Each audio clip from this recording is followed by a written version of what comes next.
So welcome to another episode from Nextcast. ഇന്നത്തെ വിഷയം I T related ആണ്. I ടിയിലുള്ള കുറച്ച് കോമൺ മിത്സ്, മിസ്കോൺസെപ്ഷൻസ്, അതുപോലെ തന്നെ ഓപ്പർച്യൂണിറ്റീസ്, പിന്നെ ഈ പറഞ്ഞ എയുടെ കാലഘട്ടത്തിൽ അവസരങ്ങൾ, അതുപോലെ അവസരങ്ങൾ പോകലും, അതിനെക്കുറിച്ചുള്ള വിഷയങ്ങളാണ് സംസാരിക്കുന്നത്. അപ്പോൾ ഇന്ന് എൻ്റെ കൂടെ ഉള്ളത് റിസ്വാനാണ്. റിസ്വാൻ ഇവിടെ ഒരു ലോജിസ്റ്റിക്സ് ആർ ടി യുയിൽ പഠിക്കുന്നില്ലേ, ആർ ടി യു ലോജിസ്റ്റിക്സ് പഠിക്കുന്നു.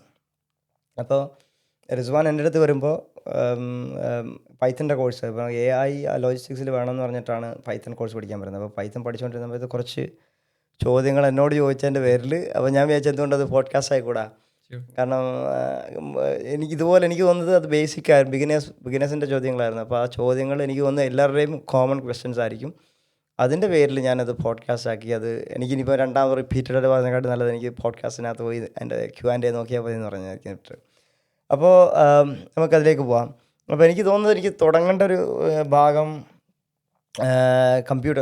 സാധാരണ എല്ലാവരും ചോദിക്കുന്ന ചോദ്യമാണ്. അപ്പോൾ കമ്പ്യൂട്ടറിൻ്റെ ഡെഫിനേഷൻ തന്നെ computer is A machine that can be programmed automatically carry out sequence of arithmetic and logical operations.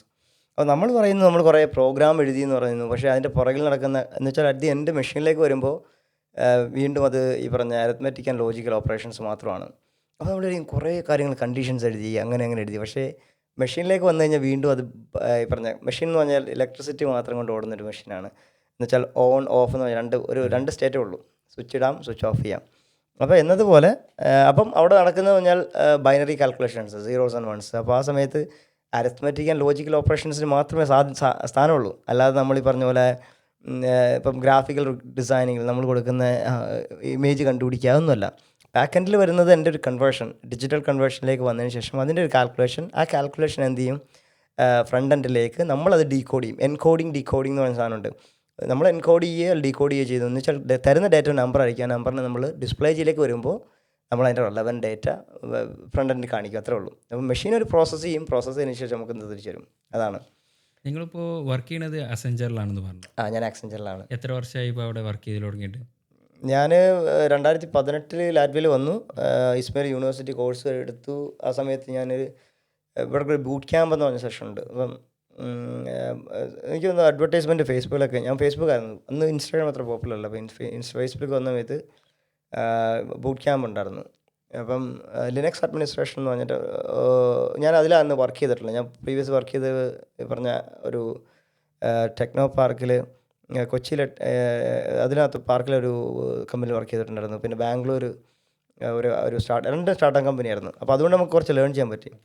അവിടെ എത്ര വർഷം എക്സ്പീരിയൻസ് ഉണ്ടായിരുന്നു? അപ്പോൾ രണ്ടും കൂടെ ചേർത്താൽ 1.5 വർഷം. ബാംഗ്ലൂർ 2.5 വർഷം, കൊച്ചിയിൽ 10 മാസം. അപ്പോഴാണ് ഞാൻ ഇങ്ങോട്ട് പോരുന്നത്. അപ്പോൾ ഇവിടെ വന്ന് ഞാൻ ഇസ്മയിൽ യൂണിവേഴ്സിറ്റിയിൽ കോഴ്സ് എടുത്ത് കമ്പ്യൂട്ടർ സയൻസ് ആയിരുന്നു. അപ്പോൾ അതിനെക്കുറിച്ചൊക്കെ കുറേ മിസ്കൺസെപ്ഷൻ ഉണ്ട്, അത് വേണമെങ്കിൽ പറയാം. അപ്പം ഇവിടെ വന്ന് ബൂട്ട് ക്യാമ്പ് എന്ന് പറഞ്ഞത് ഒരു ട്രെയിനിങ് പ്രോഗ്രാമാണ് ആക്സെഞ്ചറിൻ്റെ. എന്ന് വെച്ചാൽ പൊതുവേ ലാറ്റ്വിയയിൽ അല്ലെങ്കിൽ യൂറോപ്പിൽ എവിടെയും ഈ പറഞ്ഞ സ്കിൽഡ് എംപ്ലോയീസ് കുറവാണ്, സ്കിൽഡ് ലേബേഴ്സ് ഇല്ല. എന്ന് വെച്ചാൽ അറിയാമല്ലോ, യൂറോപ്യൻ ലൈഫ് എന്ന് പറഞ്ഞാൽ ദാ വന്നു എന്ന് വെച്ചാൽ അവർക്ക് ഫ്യൂച്ചറിനെ കുറിച്ച് ഒരു പ്രൊഡിക്ഷനോ ഒന്നുമില്ല. നമ്മളാണ് ഈ പറഞ്ഞ കാത്ത് വെക്കുന്ന പരിപാടികളൊക്കെ. അപ്പോൾ അവരെ സംബന്ധിച്ച് ചിലപ്പം നാളെ വർക്ക് ചെയ്യും, ചിലപ്പോൾ അവർക്ക് ഇഷ്ടപ്പെട്ടില്ല, മൂഡ് ഇഷ്ടപ്പെട്ടില്ല, അവർ തിരിച്ചു. എന്ന് വെച്ചാൽ അവർ കൂടുതൽ ഈ പറഞ്ഞ ഹൈക്ക് ചെയ്ത് നടക്കുന്ന ആൾക്കാരാണ്. എന്ന് വെച്ചാൽ എൻ്റെ കൂടെ വർക്ക് ചെയ്ത ഒരാൾക്ക് മല കയറുന്നതാണ് ഇഷ്ടം. അപ്പം ലാറ്റ്വിയയിൽ മലയില്ലാത്തതിൻ്റെ പേരിൽ അയാൾ ജർമ്മനിക്ക് പോയി. എന്നിട്ട് ജർമ്മനി പോയി അവിടെ ജോലി കണ്ടുപിടിച്ച് അവിടെ ആയി. ഇപ്പോൾ സെറ്റിൽമെൻറ്റ് ഇപ്പോൾ ലാറ്റ്വിയയിലേക്ക് വരാറില്ല. എന്ന് പറഞ്ഞാൽ ഓരോരുത്തർ ഇൻട്രസ്റ്റ് ആ മേഖലയിലേക്കാണ്. എന്ന് വെച്ചാൽ വർക്ക് ചെയ്തല്ല, ചെയ്ത് കഴിഞ്ഞിട്ട് ആക്ടിവിറ്റി ഉണ്ട്. അവരുടെ പർപ്പസ് എന്താണ്, അവരുടെ ലൈഫ് എങ്ങനെ എൻജോയ് ആക്കാന്നില്ല. അതെ, അതാണ്. എന്ന് വെച്ചാൽ ഒരു എംപ്ലോയർക്ക് വേണ്ടിയിട്ട് അവർ ഡെഡിക്കേറ്റഡ് ആയിട്ടിരിക്കാൻ റെഡിയല്ല. അപ്പം അതുകൊണ്ട് ഇന്ത്യക്കാർക്കാണ് അവസരം കൂടുതൽ. ഇന്ത്യക്കാർ ഐ ടിയിൽ പുലികളാണ്.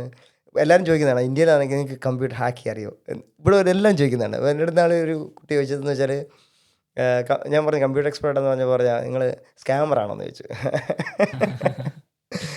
അപ്പോൾ അവർ കാണുന്ന വീഡിയോസ് സ്കാമിങ്ങിൻ്റെ വീഡിയോ ആണ്, ഹാക്കിങ്, സ്കാമിങ്, അങ്ങനെയുള്ള സാധനങ്ങളാണ് കാണുന്നത്. അപ്പോൾ അവർക്കറിയുന്ന കുറച്ച് ഇന്ത്യക്കാരെന്ന് പറഞ്ഞാൽ ഇന്നാളെ എൻ്റെ അടുത്ത് ചോദിച്ചു, മെഷീൻ ഒരു റഷ്യക്കാരനായിരുന്നു, കമ്പ്യൂട്ടർ റിപ്പയർ. മറ്റേ ഒരു കോമഡി ഉണ്ടല്ലോ, ഒരു അയാളുടെ പേര് ഞാൻ പറഞ്ഞു, ഒരു സ്റ്റാൻഡപ്പ് കൊമേഡിയൻ.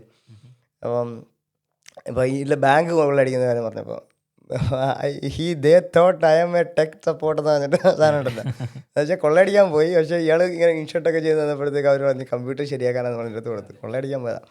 അപ്പോൾ അങ്ങനെ ആക്സെഞ്ചറിൽ ബൂട്ട് ക്യാമ്പിൻ്റെ സമയത്ത് ഇതിന് പ്രിലിമിനറി ടെസ്റ്റ് ഉണ്ട്. ആ ടെസ്റ്റ് ഞാൻ എഴുതി, അവർ കിട്ടി എന്ന് പറഞ്ഞു. അപ്പം ആ പ്രിലിമിനറി ടെസ്റ്റ് എഴുതണമെങ്കിൽ നമുക്ക് പ്രീ റിക്വസ്റ്റ്സ് എന്ന് പറഞ്ഞാൽ നമ്മൾ കുറച്ച് ബേസിക്സ് അറിഞ്ഞിരിക്കണം. വന്നിട്ട് ക്ലാസ്സിൽ കയറിയപ്പോൾ എനിക്ക് അന്നത്തെ ദിവസം 2 ആഴ്ചയായിരുന്നു, പക്ഷേ ഇപ്പോൾ ഒരു മാസമുണ്ട്. അന്ന് 2 ആഴ്ച കൊണ്ട് ഞങ്ങൾ പഠിച്ച 12 ടെക്നോളജീസാണ്. തല പൊളിഞ്ഞ്, എൻ്റെ തന്നെ പൊളിഞ്ഞിട്ട് ഞാൻ കുറച്ച് നേരം പുറത്ത് കുറേ നേരം നടന്നു. ഇന്ന് രാത്രിയിൽ, ഇന്ന് എക്സാം എഴുതി തിരിച്ച് വന്നപ്പോൾ ഒരു റിലീഫ് കിട്ടിയപ്പോൾ 2 ആഴ്ച കഴിഞ്ഞപ്പോൾ. അത്രയും നാളും രാവിലെ പോകുന്നു, വൈകിട്ട് വരുന്നു, പിന്നെയും പഠിക്കുന്നു. എൻ്റെ സിസ്റ്റം ഇല്ലായിരുന്നു, അതിൻ്റെ വേണ്ടി ഞാൻ കൂടുതൽ നേരം കമ്പ്യൂട്ടറിൽ ഇരിക്കുമായിരുന്നു. അപ്പം ആ 2 ആഴ്ച കഴിഞ്ഞപ്പോഴത്തേക്ക് 10 പേരായിരുന്നു ക്ലാസ്സിലുണ്ടായിരുന്നത്. അപ്പം എൻ്റെ ഭാഗ്യമാണെന്ന് പറഞ്ഞോളാം. അപ്പം നമുക്ക് എപ്പോഴാണ് ചാൻസസ് കിട്ടുന്നത് എപ്പോഴാണെന്ന് അറിയാൻ പറ്റത്തില്ല. ഞാൻ 10 പേരിൽ ഞാൻ കുറച്ച് ബാക്ക്ഗ്രൗണ്ടുള്ള IT ബാക്ക്ഗ്രൗണ്ടുള്ള എനിക്കും കുറച്ച് പേരുണ്ട്. കുറച്ച് ആൾക്കാർ എക്സ്പീരിയൻസ്ഡ് ആയിരുന്നു. അവസാനം ക്ലാസ് കഴിഞ്ഞ് വന്നപ്പോഴത്തേക്ക് പകുതി പോയി, 5 ആയി. പിന്നെ ഞങ്ങൾ 5 പേരിൽ ബാക്കിയായി. അതിനകത്ത് ഒരാൾ IT ആയിരുന്നു, അയാൾ എന്തോ കമ്പനി വർക്ക് ചെയ്യായിരുന്നു. അപ്പോൾ അയാൾക്ക് എന്തോ പിന്നീട് അങ്ങോട്ട് മുന്നോട്ട് പോകാൻ പറ്റില്ല, അയാളും പോയി. അവസാനം വന്ന് ഞങ്ങൾ 4 പേരിൽ ഒരു പെൺകുട്ടി ഉണ്ടായിരുന്നു. ആ പെൺകുട്ടിക്ക് കൊടുത്ത ഓഫറിൽ അയാൾക്ക് ഭയങ്കര സാറ്റിസ്ഫാക്ഷൻ ഇല്ലായിരുന്നു. അവർ പറഞ്ഞു, ഓഫർ എന്ന് പറഞ്ഞാൽ ഒന്നുമില്ല, ഇൻറ്റേൺഷിപ്പിൽ 150 euro. അവർ പറഞ്ഞു എനിക്ക് അതിലേക്കാട്ട് പുറത്ത്. ഇന്റേൺഷിപ്പ് വഴിയാണ് കാരണം ഇങ്ങനെയാണ് preliminary test, internship, boot camp വാസായാൽ ഇൻറ്റേൺഷിപ്പ്, അത് 3 മുതൽ 6 മാസം വരെയാണ്. പ്രോജക്റ്റ് കിട്ടുന്നതനുസരിച്ച് 6 മാസം കഴിഞ്ഞാൽ ജോലി. എന്ന് പറഞ്ഞാൽ ജോലിയിലേക്ക് കയറണമെങ്കിൽ ഏകദേശം 9 മാസം എടുക്കും. അപ്പം അവർക്ക് അത് ഓഫറില്ലെന്ന് പറഞ്ഞപ്പോഴാണ് ലാസ്റ്റ് 3 പേര്, ഞാനും അതിനകത്ത് ഒരാളായിരുന്നു, എൻ്റെ കൂടെ 2 പേരും നല്ല ക്വാളിഫൈഡ് ആയിരുന്നു. അവർ 2 ഞാൻ ടാസ്കുകളൊന്നും കംപ്ലീറ്റ് ചെയ്തില്ല. അപ്പോൾ ലാസ്റ്റ് ഞാൻ ഫീഡ്ബാക്ക് കൊടുത്തപ്പോൾ ഞാൻ പറഞ്ഞു എനിക്ക് പറ്റിയിട്ടില്ല, പക്ഷേ ഇനിയൊരു ബൂട്ട് ക്യാമ്പ് കൂടെ തരുവാണെങ്കിൽ ഞാൻ പാസ്സാവുമെന്ന് പറഞ്ഞു. അപ്പം 3 പേരുണ്ടാകും, ലാസ്റ്റ് ചുരുങ്ങിയത് കൊണ്ടാവണം എന്നെ എടുത്തു ഓട്ടോമാറ്റിക്കലി. അങ്ങനെ ഞങ്ങൾ 3 പേരും പ്രോജക്റ്റിലേക്ക് കയറി. അവർ 2 പേരും ഫോക്സ് വാഗനിലേക്ക് കയറി. എനിക്ക് പിന്നെയും പ്രോജക്റ്റ് ഭയങ്കര ഡിലേ ആയി. 3 മാസം കഴിഞ്ഞിട്ടാണ് പ്രോജക്റ്റിലേക്ക് പിന്നെ എന്നെ ഹയർ ചെയ്യുന്നത്. അവർക്ക് വന്നപ്പോഴേ കിട്ടി. പിന്നെ ഫോക്സ് വാഗൻ എന്ന് പറഞ്ഞ പ്രോജക്റ്റിൽ നിന്നുള്ള റിവ്യൂവിൻ്റെ ബേസിസിലാണ് ഞാൻ ജോലി കയറുന്നത്. അപ്പം 2018 മാർച്ചിലൂടെ വന്നെങ്കിലും ഞാൻ ആക്സെഞ്ചറിൻ്റെ എംപ്ലോയി ആവണമെന്ന് 2019 മെയ്യിലോ അങ്ങോട്ടാണ്. എനിക്കിപ്പം എൻ്റെ ലിങ്ക്ഡിൻ പ്രൊഫൈൽ നോക്കി അറിയാം, എൻ്റെ വർക്ക് ഇയേഴ്സിനകത്ത് 7 years ആവുന്ന ഇപ്പോഴാണ് കണ്ട, മെയ് ഈ അടുത്ത് കഴിഞ്ഞിട്ടുള്ളൂ. അപ്പോൾ നിങ്ങളിപ്പോൾ നാട്ടിൽ ഒരു വർക്കിംഗ് കൾച്ചർ ഉണ്ടാവുമല്ലോ, നാട്ടിലത്തെ വർക്കിംഗ് കൾച്ചറും ഇപ്പോൾ യൂറോപ്പിലെ വർക്കിംഗ് കൾച്ചറും അതിനെ പറ്റി ഒന്ന് പറഞ്ഞുതരുമോ? എൻ്റെ അടുത്ത് എല്ലാവരും ചോദിക്കും, പറഞ്ഞു യൂറോപ്പിൽ നാട്ടിലേക്ക് തിരിച്ചു പോകുന്നില്ലേ, ഇനി എന്നിവിടെ കിടന്നാൽ മതി എന്ന് ചോദിക്കുമ്പം എനിക്ക് അധികം ഇവിടെ നിൽക്കണം താല്പര്യമൊന്നുമില്ല. പക്ഷേ എന്നെ മടുപ്പിക്കുന്ന ഒരേ ഒരു കാര്യം, പിന്നെ ഞാൻ നാട്ടിൽ പോകാൻ മടിയാണ്. പിന്നെ ഞാൻ നോക്കുന്നത് മിഡിൽ ഈസ്റ്റാണ്. പക്ഷേ മിഡിൽ ഈസ്റ്റിലെ ഈ പറഞ്ഞ 6 days a week അത് ഭയങ്കര ഹെക്റ്റിക്കാണ്, അത് പറ്റില്ല. കാരണം എന്നെ സംബന്ധിച്ച് ഇനി ഇൻഡിപെൻഡൻ്റ് ആവണം എന്നുള്ളതാണ്. അപ്പം നാട്ടിലെന്തുകൊണ്ട് പോകുന്നില്ലെന്ന് വെച്ച് കഴിഞ്ഞാൽ നാട്ടിലെ വർക്ക് കൾച്ചർ മടുത്തിട്ടാണ്. എന്ന് വെച്ചാൽ നാട്ടിലൊരു ബോസ്, ആ ഒരു മെൻറ്റാലിറ്റിയാണ് എല്ലാവർക്കും. എന്ന് വെച്ചാൽ നമ്മളെക്കാട്ട് ഒരു ദിവസം സീനിയർ ആയി കഴിഞ്ഞാൽ പിന്നെ അയാൾ നമ്മുടെ ബോസാണ്, അയാൾ പറയുന്നത് കേൾക്കണം, അല്ലെങ്കിൽ നമ്മുടെ ഒരു ആറ്റിറ്റ്യൂഡാണ്. അപ്പോൾ എൻ്റെ കൂടെ വർക്ക് ചെയ്ത സമയത്ത് ഒരു ഹരിയാനക്കാരനുണ്ടായിരുന്നു. ഞാൻ ബാംഗ്ലൂർ വർക്ക് ചെയ്യുന്ന സമയത്ത് മലയാളികളുടെ കമ്പനിയായിരുന്നു. എൻ്റെ കൂടെ വർക്ക് ചെയ്ത സോണി എന്ന് പറഞ്ഞിട്ട്, സോണി സാറ്, പ്രമിത് സാറ്, അവർക്ക് മലയാളികളായിരുന്നു. അപ്പോൾ അവരുടെ ആനുകൂല്യം ഉണ്ടാണ്ട് എനിക്ക് ജോലി കിട്ടിയതാണ്. മലയാളിയാണ്, ഇംഗ്ലീഷ് സംസാരിക്കും, അതിൻ്റെ പേരിലാണ് എനിക്ക് ജോലി കിട്ടിയത്, അല്ലാതെ എൻ്റെ ക്വാളിഫിക്കേഷൻ ബേസ് ചെയ്തിട്ടൊന്നുമല്ല. അങ്ങനെ മറ്റേ എൻ്റെ കൂടെ ഡെപ്യൂട്ടി കിട്ടുന്നത് ഹരിയാനക്കാരൻ. അയാളാണെങ്കിൽ ഭയങ്കരമായ എന്ത് പറഞ്ഞുതരാൻ ഭയങ്കര ബുദ്ധിമുട്ടാണ്. എന്ന് വെച്ചാൽ ഞാൻ അയാളുടെ സീനിയർ ആയി പോയാലോ എന്ന് വെച്ചിട്ട് അയാൾ എന്ത് ചെയ്യും, പല കാര്യങ്ങളും സപ്രസ് ചെയ്യും, എന്നോട് പറയത്തില്ല കാര്യങ്ങളൊന്നും. അങ്ങനെ മിണ്ടാതിരുന്നുകൊണ്ട് ലാസ്റ്റ് AWS ഒക്കെ തുടങ്ങുന്ന സമയത്തായിരുന്നു. ആ സമയത്ത് പല കാര്യങ്ങളും മറച്ചു വെച്ചു. പിന്നെ മറ്റേ ആൾ മലയാളി ആയതുകൊണ്ട് അയാൾ എനിക്ക് കുറച്ച് ടാസ്കുകൾ തന്നാണ് ഞാൻ ബാഷ് സ്ക്രിപ്റ്റിലേക്ക് കയറുന്നത്. അപ്പോൾ അതുകൊണ്ട് എപ്പോഴും ഈ പറഞ്ഞ ഇന്ത്യൻ വർക്ക് കൾച്ചർ എന്ന് പറഞ്ഞാൽ വളരെ ഹെക്റ്റിക്കാണ്. ഫോർ ഉദാഹരണം ഞാൻ പറയാം, ആക്സെഞ്ചർ ഇവിടെയുണ്ട്, ഇന്ത്യയിലുണ്ട്, എന്ന് വെച്ചാൽ ഗ്ലോബൽ കമ്പനിയാണ്. പക്ഷേ ഗ്ലോബൽ കമ്പനിയാന്ന് പറഞ്ഞിട്ട് അല്ല, ആക്സെഞ്ചറിൻ്റെ സ്റ്റാൻഡേർഡ് ആ രാജ്യത്തിനനുസരിച്ചാണ് മാറുന്നത്. ഉദാഹരണം, ഇവിടുത്തെ സ്റ്റാൻഡേർഡ് എന്ന് പറഞ്ഞാൽ ലാറ്റ്വിയൻ ലേബർ ലോ, അതിനനുസരിച്ചേ വർക്ക് ചെയ്യാൻ പറ്റുള്ളൂ. എന്ന് വെച്ചാൽ ഞാൻ 8 മണിക്കൂറിൽ കൂടുതൽ 1 മണിക്കൂറിലും വർക്ക് ചെയ്യാൻ പാടില്ല. വർക്ക് ചെയ്താൽ ഡബിൾ പേ ആണ്. പിന്നെ കൂടാതെ എൻ്റെ വർക്കിംഗ് അവേഴ്സ് കഴിഞ്ഞ്, അതായത് ഓവർ ടൈം ഞാൻ ഞായറാഴ്ച അല്ലെങ്കിൽ എൻ്റെ ഇവിടുത്തെ ഹോളിഡേയ്സിൻ്റെ വർക്കിൽ കഴിഞ്ഞാൽ ഡബിൾ പേ ആണ് എനിക്കിത്. പക്ഷേ അത് ജർമ്മൻസിന് ബാധകമല്ല, ജർമ്മൻസിന് വേറെ ലോ ആണ്. അപ്പം ഞാനിപ്പോൾ വർക്ക് ചെയ്യുന്നത് ജർമ്മൻ ക്ലയൻസിന് വേണ്ടിയിട്ടാണ്. അപ്പം അവരുടെ വർക്കിംഗ് ഇപ്പം ലീഗോ കഴിഞ്ഞിട്ടുള്ളൂ. ആ ലീഗോ കഴിഞ്ഞ് അന്ന് എനിക്ക് വർക്ക് ചെയ്യേണ്ടി വന്നു, എൻ്റെ കൂടെ ഡെപ്യൂട്ടി ഇല്ലാത്തതിൻ്റെ പേരിൽ.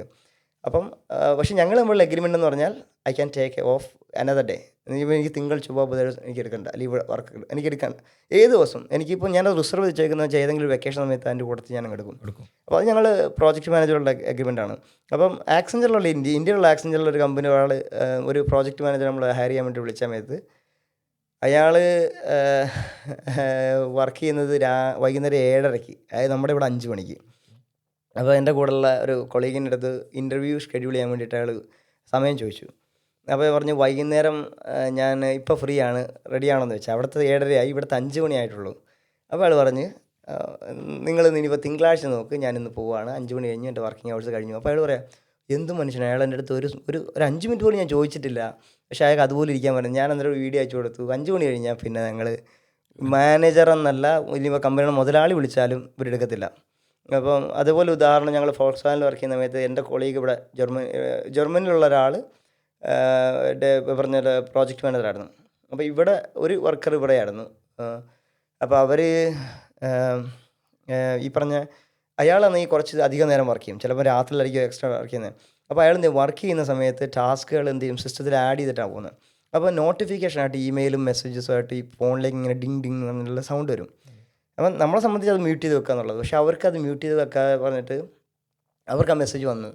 അവരടുത്തൊരു മീറ്റിങ്ങിൽ ഡെയിലി സ്റ്റാൻഡപ്പിൽ ആൾ ഇങ്ങനെ എല്ലാവരോടും നിൽക്കുന്ന സമയത്ത് പറഞ്ഞു, ഇനി ഈ സമയത്ത് മെസ്സേജ് അയക്കരുത്, എൻ്റെ വർക്കിംഗ് അവേഴ്സ് അല്ല, നിങ്ങൾക്ക് എന്നെ ഒരിക്കലും മെൻഷൻ ചെയ്യുകയോ ടാഗ് ചെയ്യുകയോ ചെയ്യരുത്, കാരണം എനിക്ക് ഭയങ്കര ബുദ്ധിമുട്ടാവുന്നുണ്ട് ഫാമിലി ആയിട്ടുള്ള സ്പെൻഡിങ് സമയത്ത്.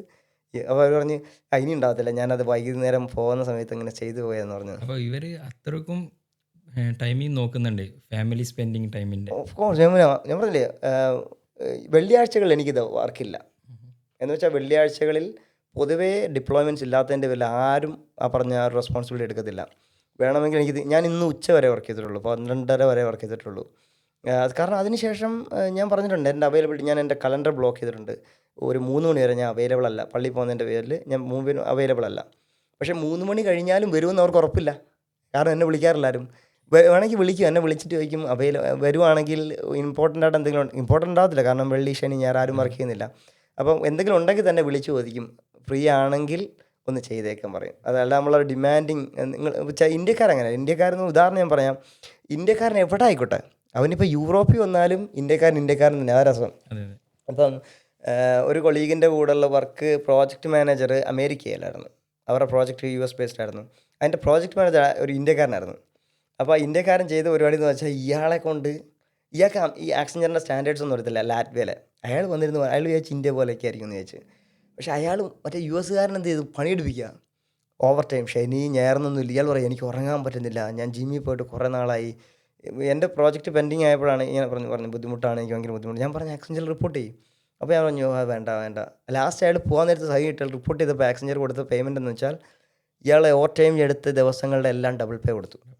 അത് ഏകദേശം 10,000 വന്നു. എന്ന് പറഞ്ഞാൽ 3,000 ഫ്രീ ആയിട്ട് പണി എടുപ്പിച്ചാണ് ഇന്ത്യക്കാരൻ. ആലോചിച്ച് നോക്കിയേ, ഇന്ത്യക്കാരെ സംബന്ധിച്ച് വർക്ക് ലോഡ് മാത്രമേ ഉള്ളൂ. അത് നമ്മളെ സംബന്ധിച്ച് പറ്റില്ല. അതുകൊണ്ട് ഞാൻ പറഞ്ഞു ഇന്ത്യയിലേക്ക് ഞാൻ തിരിച്ചു പോകാൻ റെഡിയല്ല. റെഡിയാണെങ്കിൽ ഞാനൊരു ബോസായിരിക്കും, എന്നാൽ അത് എൻ്റെ യൂറോപ്യൻ സ്റ്റാൻഡേർഡ്സ് വെച്ചിട്ടായിരിക്കും. ഇന്ത്യൻ സ്റ്റാൻഡേർഡ് എനിക്ക് എംപ്ലോയീസ് ഉണ്ട്, പക്ഷേ അവരെ ഞാൻ ഒരിക്കലും ഇന്ത്യൻ സ്റ്റാൻഡേർഡ്സിൽ ഞാൻ കൊണ്ടുപോകാൻ ആഗ്രഹിക്കുന്നില്ല. കാരണം ഇന്ത്യക്കാരുടെ ഒരു മനോഭാവം അല്ല നമ്മൾ. പ്രത്യേകിച്ച് ഈ പറഞ്ഞ നോർത്ത് ഇന്ത്യൻ സൈഡിലൊക്കെ എന്ന് പറഞ്ഞാൽ അവർക്കൊരു ഈഗോ, ഭയങ്കര മെൻറ്റാലിറ്റി ഉണ്ട്. അത്ര മലയാളികളെ പോലെ അത്ര അയഞ്ഞു കൊടുക്കുന്ന പരിപാടിയൊന്നുമല്ല. ഇപ്പോൾ നമ്മൾ IT ഫീൽഡിലേക്ക് വരികയാണെങ്കിൽ നിങ്ങൾക്ക് അങ്ങനെ ആരെങ്കിലും റോൾ മോഡൽ ഉണ്ടായിരുന്നോ? IT-യിലെന്നല്ല, ഞാനെപ്പോഴും ഈ ടെക്നോളജി ഇൻതൂസിയസ്റ്റ് ആയതുകൊണ്ട് ഞാനെപ്പോഴും ചാലഞ്ചസ് ഇഷ്ടപ്പെടുന്നതാണ്. ആ ചാലഞ്ചസ് ഞാൻ എപ്പോഴും ഞാൻ എക്സാമ്പിൾ പറയുന്നപ്പോഴും ഇലോൺ മസ്കിൽ നിന്നാണ്. പക്ഷേ ഇലോൺ മസ്കിൻ്റെ അതേപോലെ ആവണം എന്നല്ല ഞാൻ പറയുന്നത്. എനിക്ക് അയാളുടെ ഒരു വിയോജിപ്പുള്ള കുറേ കാര്യങ്ങളുണ്ട്. പക്ഷെ എന്നാലും അയാളുടെ ഈ പറഞ്ഞ എൻഡവേഴ്സ്, അയാളെടുക്കുന്ന തീരുമാനങ്ങൾ, അയാൾക്ക് പൈസയുടെ പുറകിലല്ല പോകുന്നത്, പക്ഷേ അയാളുടെ ആഗ്രഹങ്ങളുടെ പുറകിലാണ്. പൈസ എന്ന് പറഞ്ഞ ഒരു മനുഷ്യനെ എപ്പോഴും തീരുന്നത്, പക്ഷേ അയാൾ അങ്ങനെയല്ല. അയാൾ ഓരോ കാര്യങ്ങളും അയാളുടെ പൈസ പൊട്ടിച്ചുകൊണ്ടാണ് തുടങ്ങുന്നത്. അയാളുടെ ആസ്പിറേഷൻ, അയാൾ ഒരു ഡിജിറ്റൽ വേൾഡ് ഉണ്ടാക്കാൻ നോക്കുന്നു, ഒരു കോളനൈസേഷൻ മാർസ്, അതെന്ന് പറഞ്ഞാൽ ഇമ്പോസിബിൾ. അയാൾക്കും അറിയാം അത് ഇമ്പോസിബിളാണ്, പക്ഷേ അയാൾ ട്രൈ ചെയ്തിട്ട് ഫെയിൽ. അത് എനിക്ക് ഭയങ്കര, അതുകൊണ്ട് ഞാൻ എപ്പോഴും ഇലോൺ മസ്കിനെ പോലെ അയാളെ കൊള്ളാം. കാരണം വെച്ചാൽ അയാൾക്ക് ഒരു ഇൻഡസ്ട്രി അല്ല, അയാൾക്ക് ഒരുപാട് ഇൻഡസ്ട്രീസ് ഉണ്ട്. കാർ, ഓട്ടോമൊബൈൽ ഇൻഡസ്ട്രീസ് ഉണ്ട്. ഓട്ടോമൊബൈൽ ഇൻഡസ്ട്രി തന്നെ മറ്റുള്ള കമ്പനികൾ മാറി ചിന്തിക്കാൻ തുടങ്ങിയ ടെസ്ല വന്നതിന് ശേഷമാണ്. അപ്പം നമ്മളന്ന് ആലോചിച്ച് നോക്ക്, നാസ പോലൊരു കമ്പനി എത്രയോ നാളായിട്ട് റോക്കറ്റ് വിട്ടുകൊണ്ടിരിക്കുന്നത്, അവിടെയാണ് ഒരു പുതിയൊരു പ്രൈവറ്റ് കമ്പനി വന്നിട്ട് അവർ നാസയെ ഹെൽപ്പ് ചെയ്യേണ്ട അവസ്ഥ വന്നു. എന്ന് പറയുമ്പോൾ നമ്മളെപ്പോഴും മറ്റൊരു കമ്പനി വളർന്നു എന്ന് പറഞ്ഞിട്ട് കാര്യമില്ല, അപ്പുറത്ത് നമുക്കൊരു ഓപ്പർച്യൂണിറ്റി അവരെ എപ്പോഴും ഓപ്പൺ ആക്കി എങ്ങനെ മറികടക്കാം, അതല്ല അവരെ എൻ്റെ ക്ലയൻ്റ് ആക്കാം. അതാണ് ഞാനിപ്പോൾ ആക്സഞ്ചറിൽ വർക്ക് ചെയ്യുന്നുണ്ടെങ്കിൽ ഞാൻ എപ്പോഴും ചിന്തിക്കുന്നത് ആക്സഞ്ചറിനെ ഒരു ദിവസം എൻ്റെ ക്ലയൻ്റ് ആക്കും. അത് ചിലപ്പം ബേസ്ഡ് ഓൺ ട്രെയിനിങ്സ് ആയിരിക്കാം, അല്ലെങ്കിൽ ഏതെങ്കിലും ഹയറിംഗ് പ്രൊസീജിയറിലൂടെ ആയിരിക്കും. ചിലപ്പോൾ ഏതെങ്കിലും ഒരു തരത്തിൽ ആക്സിഡൻറ്റിൽ എനിക്ക് എപ്പോഴും ഒരു അവസരമുണ്ട്. അത് ഞാൻ ഉപയോഗപ്പെടുത്തുകയും ചെയ്യും. അതിനുവേണ്ടി ഞാൻ വർക്ക് ചെയ്യുന്നുണ്ട്. കാരണം ട്രെയിനിങ്ങിലേക്കാണ് ഞാൻ ഫോക്കസ് ചെയ്യുന്നത് കൂടുതലും. ഇപ്പം നിങ്ങളത് വന്നത് പൈത്തൺ പഠിക്കാൻ വേണ്ടിയിട്ടാണ് ആസ് എ ബിഗിനർ. അപ്പോൾ നിങ്ങളിപ്പോൾ പുതിയ വരുന്ന സ്റ്റുഡൻസിന് പൈത്തണെ പറ്റി എന്ത് പറഞ്ഞു കൊടുക്കാം? ഐ മീൻ പൈത്തൺ എല്ലാവരും എവിടേക്ക് അപ്ലൈ ചെയ്യാം? ഡെയിലി യൂസിൽ അത് യൂസബിൾ ആണോ? അത് പൈത്തൺ പ്രോഗ്രാം എന്താണെന്ന് പല ആൾക്കാർക്കും ഇതുവരെയും വലിയ ധാരണയില്ല. എല്ലാവരും പറയുന്നത് ഈ പറഞ്ഞ മാർക്കറ്റിംഗ് വിങ്ങിലൂടെ എല്ലാവരും മാർക്കറ്റ് ചെയ്യുന്നത് നിങ്ങൾക്ക് പൈത്തൺ പഠിച്ചുകൂടെ എല്ലാവരും ഐറ്റിലേക്ക് വരുത്താനുള്ള പരിപാടിയാണ്. പക്ഷേ നിങ്ങൾ ഒരിക്കലും അത് ചെയ്യത്തില്ല എന്നുള്ളത് ഞാൻ 100% ഉറപ്പുതരാം. കാരണം പൈത്തൺ എന്ന് പറഞ്ഞൊരു പ്രോഗ്രാമിംഗ് ലാംഗ്വേജ് പഠിച്ചുകൊണ്ട് നിങ്ങളൊന്നും ചെയ്യത്തില്ല. നിങ്ങളൊരു ലൈൻ ഓഫ് കോഡ് പോലും മര്യാദയ്ക്ക് എഴുതത്തില്ല. പ്രയോജനമുള്ള കോഡിൻ്റെ കാര്യം പറയുന്നത് കേട്ടോ. അപ്പം പൈത്തൺ പ്രോഗ്രാം ഞാൻ പഠിപ്പിക്കുന്നതിൻ്റെ കാരണം പൈത്തൺ വെച്ചുകൊണ്ട് ഒരാളെ ഐറ്റിയിലേക്ക് തള്ളിയിടാം, അത്രേ ഞാൻ ഉദ്ദേശിക്കുന്നുള്ളൂ. പിന്നെ അയാൾ അടുത്ത ലെവൽ അയാൾ തന്നെ കണ്ടുപിടിക്കണം, ചിന്തിക്കണം. എൻ്റെ കോഴ്സ് അങ്ങനെയാണ്. ഞാൻ ചിന്തിപ്പിച്ചിട്ടാണ് അടുത്ത കോഴ്സ്. എന്ന് വെച്ചാൽ എൻ്റെ പേയ്മെൻറ്റ് പോലും ചെയ്യേണ്ടത് നിങ്ങൾക്കത് പ്രയോജനപ്പെട്ടു എന്ന് നിങ്ങൾ തന്നെ തോന്നുമ്പോഴാണ് നമ്മളുടെ പേയ്മെൻറ്റ് പോലും വാങ്ങിക്കുന്നത്. അപ്പോൾ പൈത്തൺ പ്രോഗ്രാമിങ് എല്ലാ പ്രോഗ്രാമിംഗ് പോലെ തന്നെയാണ്. എന്ന് ഞാൻ പറഞ്ഞില്ല, അത് എൻ്റെ മെഷീനിലേക്കാണ് വരുന്നത്. ആ മെഷീനിലേക്ക് വരാൻ ഒരു മീഡിയേറ്റർ മാത്രമാണ്. ഈ വൺ ഓഫ് ദ മീഡിയേറ്ററാണ് പൈത്തൺ. അതിൻ്റെ കൂടെ ഒരുപാട് ഹൈ ലെവൽ ലാംഗ്വേജസ് ഉണ്ട്. അതിൽ പൈത്തൺ എന്തുകൊണ്ട് വ്യത്യാസപ്പെടുന്നത് വെച്ചാൽ നമുക്ക് ഓപ്പർച്യൂണിറ്റീസ് നിങ്ങൾ പറഞ്ഞില്ലേ, AI പോകാം, മെഷീൻ ലേണിംഗിലേക്ക് പോകാം, വെബ് ഡെവലപ്മെൻറ്റിലേക്ക്, ഗെയിം ഡെവലപ്മെൻറ്റ്, ഡെസ്ക്ടോപ്പ് ആപ്ലിക്കേഷൻ. ഇപ്പോൾ ലോജിസ്റ്റിക്സ് ആണെങ്കിലും കൂടുതൽ AI വന്നല്ലോ, ഇപ്പോൾ മെഷീൻ ലേണിംഗിൻ്റെ കാര്യങ്ങളാണെങ്കിലും. അതെ. പക്ഷേ ഈ പറഞ്ഞ പൈത്തൺ ഉപയോഗിച്ചുകൊണ്ട് ഒരു ഇതെന്നുള്ളതല്ല, നമ്മുടെ ഉപയോഗം കൂടുതലും 6 ലാംഗ്വേജാണ് ഈ പറഞ്ഞ മെഷീൻ ലേണിങ്ങിലൊക്കെ ഉപയോഗിക്കുന്നത്. പക്ഷേ പൈത്തൺ പഠിച്ചാൽ 6ലേക്ക് ഇപ്പോൾ സ്വിച്ച് ചെയ്യാം. ഈ പൈത്തൺ പഠിച്ചുകൊണ്ട് ഇപ്പോൾ അഗ്രി ഫീൽഡിലേക്ക് നമുക്ക് വരാൻ കഴിയും? എന്തെങ്കിലും എക്സാമ്പിൾസ് ഉണ്ട് അതിന്? ഞാൻ പറഞ്ഞില്ലേ, ഡേറ്റ പ്രോസസ്സിങ്ങിലാണ് ഈ പറഞ്ഞ എല്ലാത്തിൻ്റെയും അടിസ്ഥാനം ഡേറ്റ പ്രോസസ്സിങ്ങിലാണ്. അപ്പം ഡേറ്റ ഒരിടത്ത് ഡംപ് ചെയ്യുക എന്നുള്ളത് വേറൊരു കേസ്. അത് വീണ്ടും പറയുമ്പോൾ ഡേറ്റ പൈപ്പ് ലൈൻസിനെ കുറിച്ച് പറയാം, ഡേറ്റ എഞ്ചിനീയറിങ്ങിനെ കുറിച്ചാണ്. അത് വേറൊരു ഫീൽഡ് തന്നെയാണ്. ആ വന്ന ഡേറ്റയെ നിങ്ങൾ അനലൈസ് ചെയ്യുന്നതാണ് ഈ പറഞ്ഞ ഒരു മെഷീൻ ലേണിംഗ് ഒക്കെ പറയുന്നത്. അഗ്രി ഫീൽഡിൽ നമ്മളുടെ കയ്യിലുള്ള ഓൾറെഡി ഉള്ള ക്ലൈമറ്റ് ഡേറ്റ, സോയിൽ ഡേറ്റ, അങ്ങനെ അഗ്രികൾച്ചർ സീഡിൻ്റെ അങ്ങനെ പറഞ്ഞാൽ അഗ്രികൾച്ചറിൽ നമ്മളെന്താണോ ഇപ്പം നമ്മൾ പറയത്തില്ല, മനുഷ്യന്മാരെ ചിന്തിക്കുക, ഈ മഴ പെയ്യുന്നുണ്ട് അപ്പോൾ നമുക്ക് ഇപ്പോൾ ഈ ഒരു കൃഷി ചെയ്ത് നന്നായിരിക്കും എന്ന് പറഞ്ഞത് നമ്മൾ മെഷീനിലേക്ക് ഫീഡ് ചെയ്ത് മെഷീൻ പറയുകയാണ് ഇന്ന ക്ലൈമറ്റ് ആണെങ്കിൽ നിങ്ങൾക്ക് ഇത് ബെറ്റർ ആയിരിക്കും. ആ സീഡ് സെലക്ട് ചെയ്യുമ്പോൾ ഇങ്ങനെയുള്ള അത് മനുഷ്യന്മാരാണ് കൊടുത്തത്. മനുഷ്യൻ്റെ ഡേറ്റ ഇല്ലെങ്കിൽ ഇല്ല. അപ്പം ഈ പറഞ്ഞ ഡേറ്റയെ മെഷീൻ ലേണിംഗ് ഉപയോഗിച്ചുകൊണ്ട് മാത്തമാറ്റിക്കൽ അൽഗരിതംസ്. അപ്പോൾ നമ്മൾ അൽഗരിതം പഠിക്കണം, അപ്പോൾ മാത്തമാറ്റിക്സിൻ്റെ ബേസിക്സ് വേണം. അല്ല ചുമ്മാ പൈത്തൺ പഠിക്കാൻ പോയിട്ട് കാര്യമില്ല. കാരണം നിങ്ങൾ പിന്നെ പഠിക്കാൻ പോകുന്ന സ്റ്റാറ്റിസ്റ്റിക്സും മെട്രിക്സും പ്രോബബിലിറ്റീസും അങ്ങനെയുള്ള മാത്തമാറ്റിക്സ് റിലേറ്റഡ് ടോപ്പിക്സ് തന്നെയായിരിക്കും പൈത്തണിനുള്ളത്. കാരണം നമ്മൾ പൈത്തൺ എന്ന് പറഞ്ഞതൊരു ടൂള് മാത്രമാണ്. അതിനെക്കൂടെ ഉപയോഗപ്പെടുത്തും. ഇപ്പോൾ നമ്മൾ കമ്പ്യൂട്ടർ പറയുന്നത്, കമ്പ്യൂട്ടറിൻ്റെ ഉപയോഗം എന്താ? നമുക്ക് പാട്ട് പാടാം, അല്ലെങ്കിൽ മ്യൂസിക് റെക്കോർഡ് ചെയ്യാം, വീഡിയോ എടുക്കാം, വീഡിയോ പ്രോസസ്സ് ചെയ്യാം, ഫോട്ടോഗ്രാഫി അടിക്കുക. എന്ന് വെച്ചാൽ നമ്മുടെ പർപ്പസിനനുസരിച്ചാണ് സിസ്റ്റം മാറുന്നത്. അതേപോലെ പർപ്പസിനനുസരിച്ച് പൈത്തണിനെ ഉപയോഗിക്കാൻ പറ്റണം. പൈത്തണിൻ്റെ ഫീച്ചേഴ്സ് മാത്രമേ എടുക്കുന്നുള്ളൂ. ഞാൻ പഠിപ്പിക്കുന്ന എപ്പോഴും അതിൻ്റെ പ്രിൻസിപ്പിൾസ് മാത്രമാണ്. പിന്നെ ഞാൻ അതിൻ്റെ യൂസ് കേസ് ഇട്ട് കൊടുക്കും. ആ യൂസ് കേസ് ഇട്ട് വരുമ്പോൾ വെച്ച് പാട് വരും. കാരണം എന്ന് വെച്ചാൽ അവിടെ നമ്മൾ ഉപയോഗിക്കുന്ന ലോജിക്കാണ്, മാത്സ്, ഈ പറഞ്ഞ arithmetic and logical calculation system ചെയ്യുന്ന അതേപോലെ തന്നെ. എന്ന് വെച്ചാൽ ആ കണ്ടീഷൻ ലോജിക്കലി നമ്മൾ മെഷീനോട് ഒരു ട്രൂ ഓർ ഫോൾസ് സ്റ്റേറ്റ്മെൻറ്റ്, ഒരു ബൂളിയനിലേക്ക് എത്തിക്കുന്ന പരിപാടിയാണ് ചെയ്യുന്നത്. അപ്പോൾ ഈ QR കോഡിൻ്റെ ഒരു എക്സാമ്പിൾ, ഐ മീൻ എനിക്കൊരു കുറേ ഡൗട്ട് ഉണ്ടായിരുന്നു. ഇപ്പോൾ ഈ QR കോഡിൽ നോക്കുമ്പോഴും അതിലിങ്ങനെ ഓരോരോ കോഡ് എങ്ങനെയാണ് ഉണ്ടാക്കുന്നത്, ഓരോരുത്തർക്ക് ഡിഫറെൻ്റ് ആണല്ലോ. ഇതെന്തെങ്കിലും മാത്സ് റിലേറ്റഡ് ഉണ്ടോ അതിൽ? QR കോഡ് ഉണ്ടാക്കുന്നത് അതൊരു ജാപ്പനീസ് ആണെന്ന് തോന്നുന്നു, ഒരു എഞ്ചിനീയറാണ് ഉണ്ടാക്കുന്നത്. നമ്മുടെ ബാർ കോഡ് ഉണ്ടായിരുന്നതിന് മുന്നേ. ബാർ കോഡ് എന്ന് പറഞ്ഞാൽ 1 ഡയമെൻഷനാണ്. 1 ഡയമെൻഷൻ എന്ന് പറഞ്ഞാൽ ഡേറ്റ ലിമിറ്റഡ് ആണ്. നമുക്കൊരു 20 ക്യാരക്ടർ അങ്ങനെ എൻ്റ് ചെയ്യാൻ പറ്റത്തില്ല. അപ്പോൾ ചില പ്രോഡക്റ്റിൽ അതും കവിഞ്ഞു പോകേണ്ട സിറ്റുവേഷൻ വന്നപ്പോഴാണ് ഈ പറഞ്ഞ QR കോഡിനെ ചിന്തിക്കുന്നത്. അപ്പോഴാണ് അത് 2 ഡയമെൻഷനായിട്ട് എന്ന് വെച്ചാൽ XY ആക്സസിലേക്ക് മാറ്റുന്നത്. അപ്പം അതിന് കുറേ അത് മെട്രിക്സ് ആണ്, മാത്തമാറ്റിക്സ് ആണ് സത്യം പറഞ്ഞാൽ പ്യൂർലി. പക്ഷേ നമുക്കത് അറിയണമെന്നില്ല, അത് ഓൾറെഡി ഉണ്ടായി കഴിഞ്ഞല്ലോ. അപ്പം മാട്രിക്സ് 21 എന്ന് തോന്നുന്നു ഇപ്പോഴത്തെ ഉപയോഗിക്കുന്ന പോപ്പുലറായിട്ട് യൂസ്. എന്ന് വെച്ചാൽ 21 റോസ് 21 കോളംസ് ആണ് സ്ക്വയർ. അതുപോലെ വലിയ QR കോഡ് ഉണ്ട്. എന്ന് വെച്ചാൽ ഡേറ്റ നിങ്ങൾക്ക് എത്രമാത്രം ഉണ്ട്. ചിലപ്പോൾ ഒരു QR കോഡിനകത്തൊരു പാറ്റേൺ റെക്കോർഡ് ചെയ്യാൻ പറ്റും. എന്ന് വെച്ചാൽ അത്രയും വലിയ QR കോഡായിരിക്കും. ചെറുതാണെങ്കിൽ ചെറുത്. പിന്നെ QR കോഡിൻ്റെ റിഡൻഡൻസി ഉണ്ട്. ഒരു ഭാഗം കീറിപ്പോയാലും അടുത്ത ഭാഗത്തോടെ ഡേറ്റ റിക്കവർ ചെയ്തെടുക്കാൻ പറ്റും. എന്ന് വെച്ചാൽ ഡേറ്റ റെപ്ലിക്കേറ്റ് ചെയ്ത് നിങ്ങളുടെ ഡേറ്റയുടെ ആവശ്യം നിങ്ങൾക്കിത് ഭയങ്കര ക്രിട്ടിക്കൽ ഡേറ്റയാണോ അല്ലയോ എങ്കിൽ നിങ്ങൾക്ക് അത്രയും വേണ്ട. അപ്പോൾ ചെറിയ QR കോഡ് എടുത്താൽ മതി. അപ്പം QR കോഡ് എന്ന് പറഞ്ഞാൽ ഒരു പാറ്റേൺ ആണ്. പറഞ്ഞ 3 സ്ക്വയർ എന്ന് പറഞ്ഞത് നമ്മൾ ഈ അലൈൻമെൻ്റ് ഉണ്ട്, നമുക്ക് എവിടെയാണ് അതിൻ്റെ ബോർഡർ കണ്ടുപിടിക്കുന്നതും പിന്നെ അതുപോലെ സ്ക്യൂഡ് അതിന് വേണ്ടിയിട്ടാണ് അതിൽ ചെറിയൊരു 4ാമത്തെ റെക്ടാങ്കിൾ വെച്ചിരിക്കുന്നത്. നിങ്ങൾക്ക് ഏത് ആംഗിളിൽ നിന്ന് വേണമെങ്കിൽ QR കോഡ്, ഇപ്പം ഇവിടുന്ന് വേണമെങ്കിൽ നിങ്ങൾക്ക് QR കോഡ് സ്കാൻ ചെയ്യാം, നേരെ വേണമെങ്കിൽ അങ്ങനെയൊക്കെ വെക്കാം. അത് സാധ്യമാക്കുന്ന ആ ഒരു 4ാമത്തെ സ്ക്വയർ വെച്ചിട്ടാണ്. പിന്നെ ഈ പറഞ്ഞ പാറ്റേൺ പോകുന്നത് താഴേന്ന് ഇങ്ങനെയാണ് പോകുന്നത്, ഒരു സിഗ്സാഗ് മോഷനോ. അപ്പം ഓരോ ഡോട്ടും നമ്മൾ ഡേറ്റ ആയിട്ട് കണക്കാക്കുന്നത് 0 1 0 1 എന്ന് പറഞ്ഞൊരു കണക്കുണ്ട്. അപ്പോൾ എവിടേക്കാണോ ഡോട്ട് ഉള്ളത് അവിടെയൊക്കെ ഡേറ്റ ഉണ്ട്, ബാക്കിയുള്ളതെല്ലാം വൈറ്റ് ആണെന്നുള്ളതാണ്.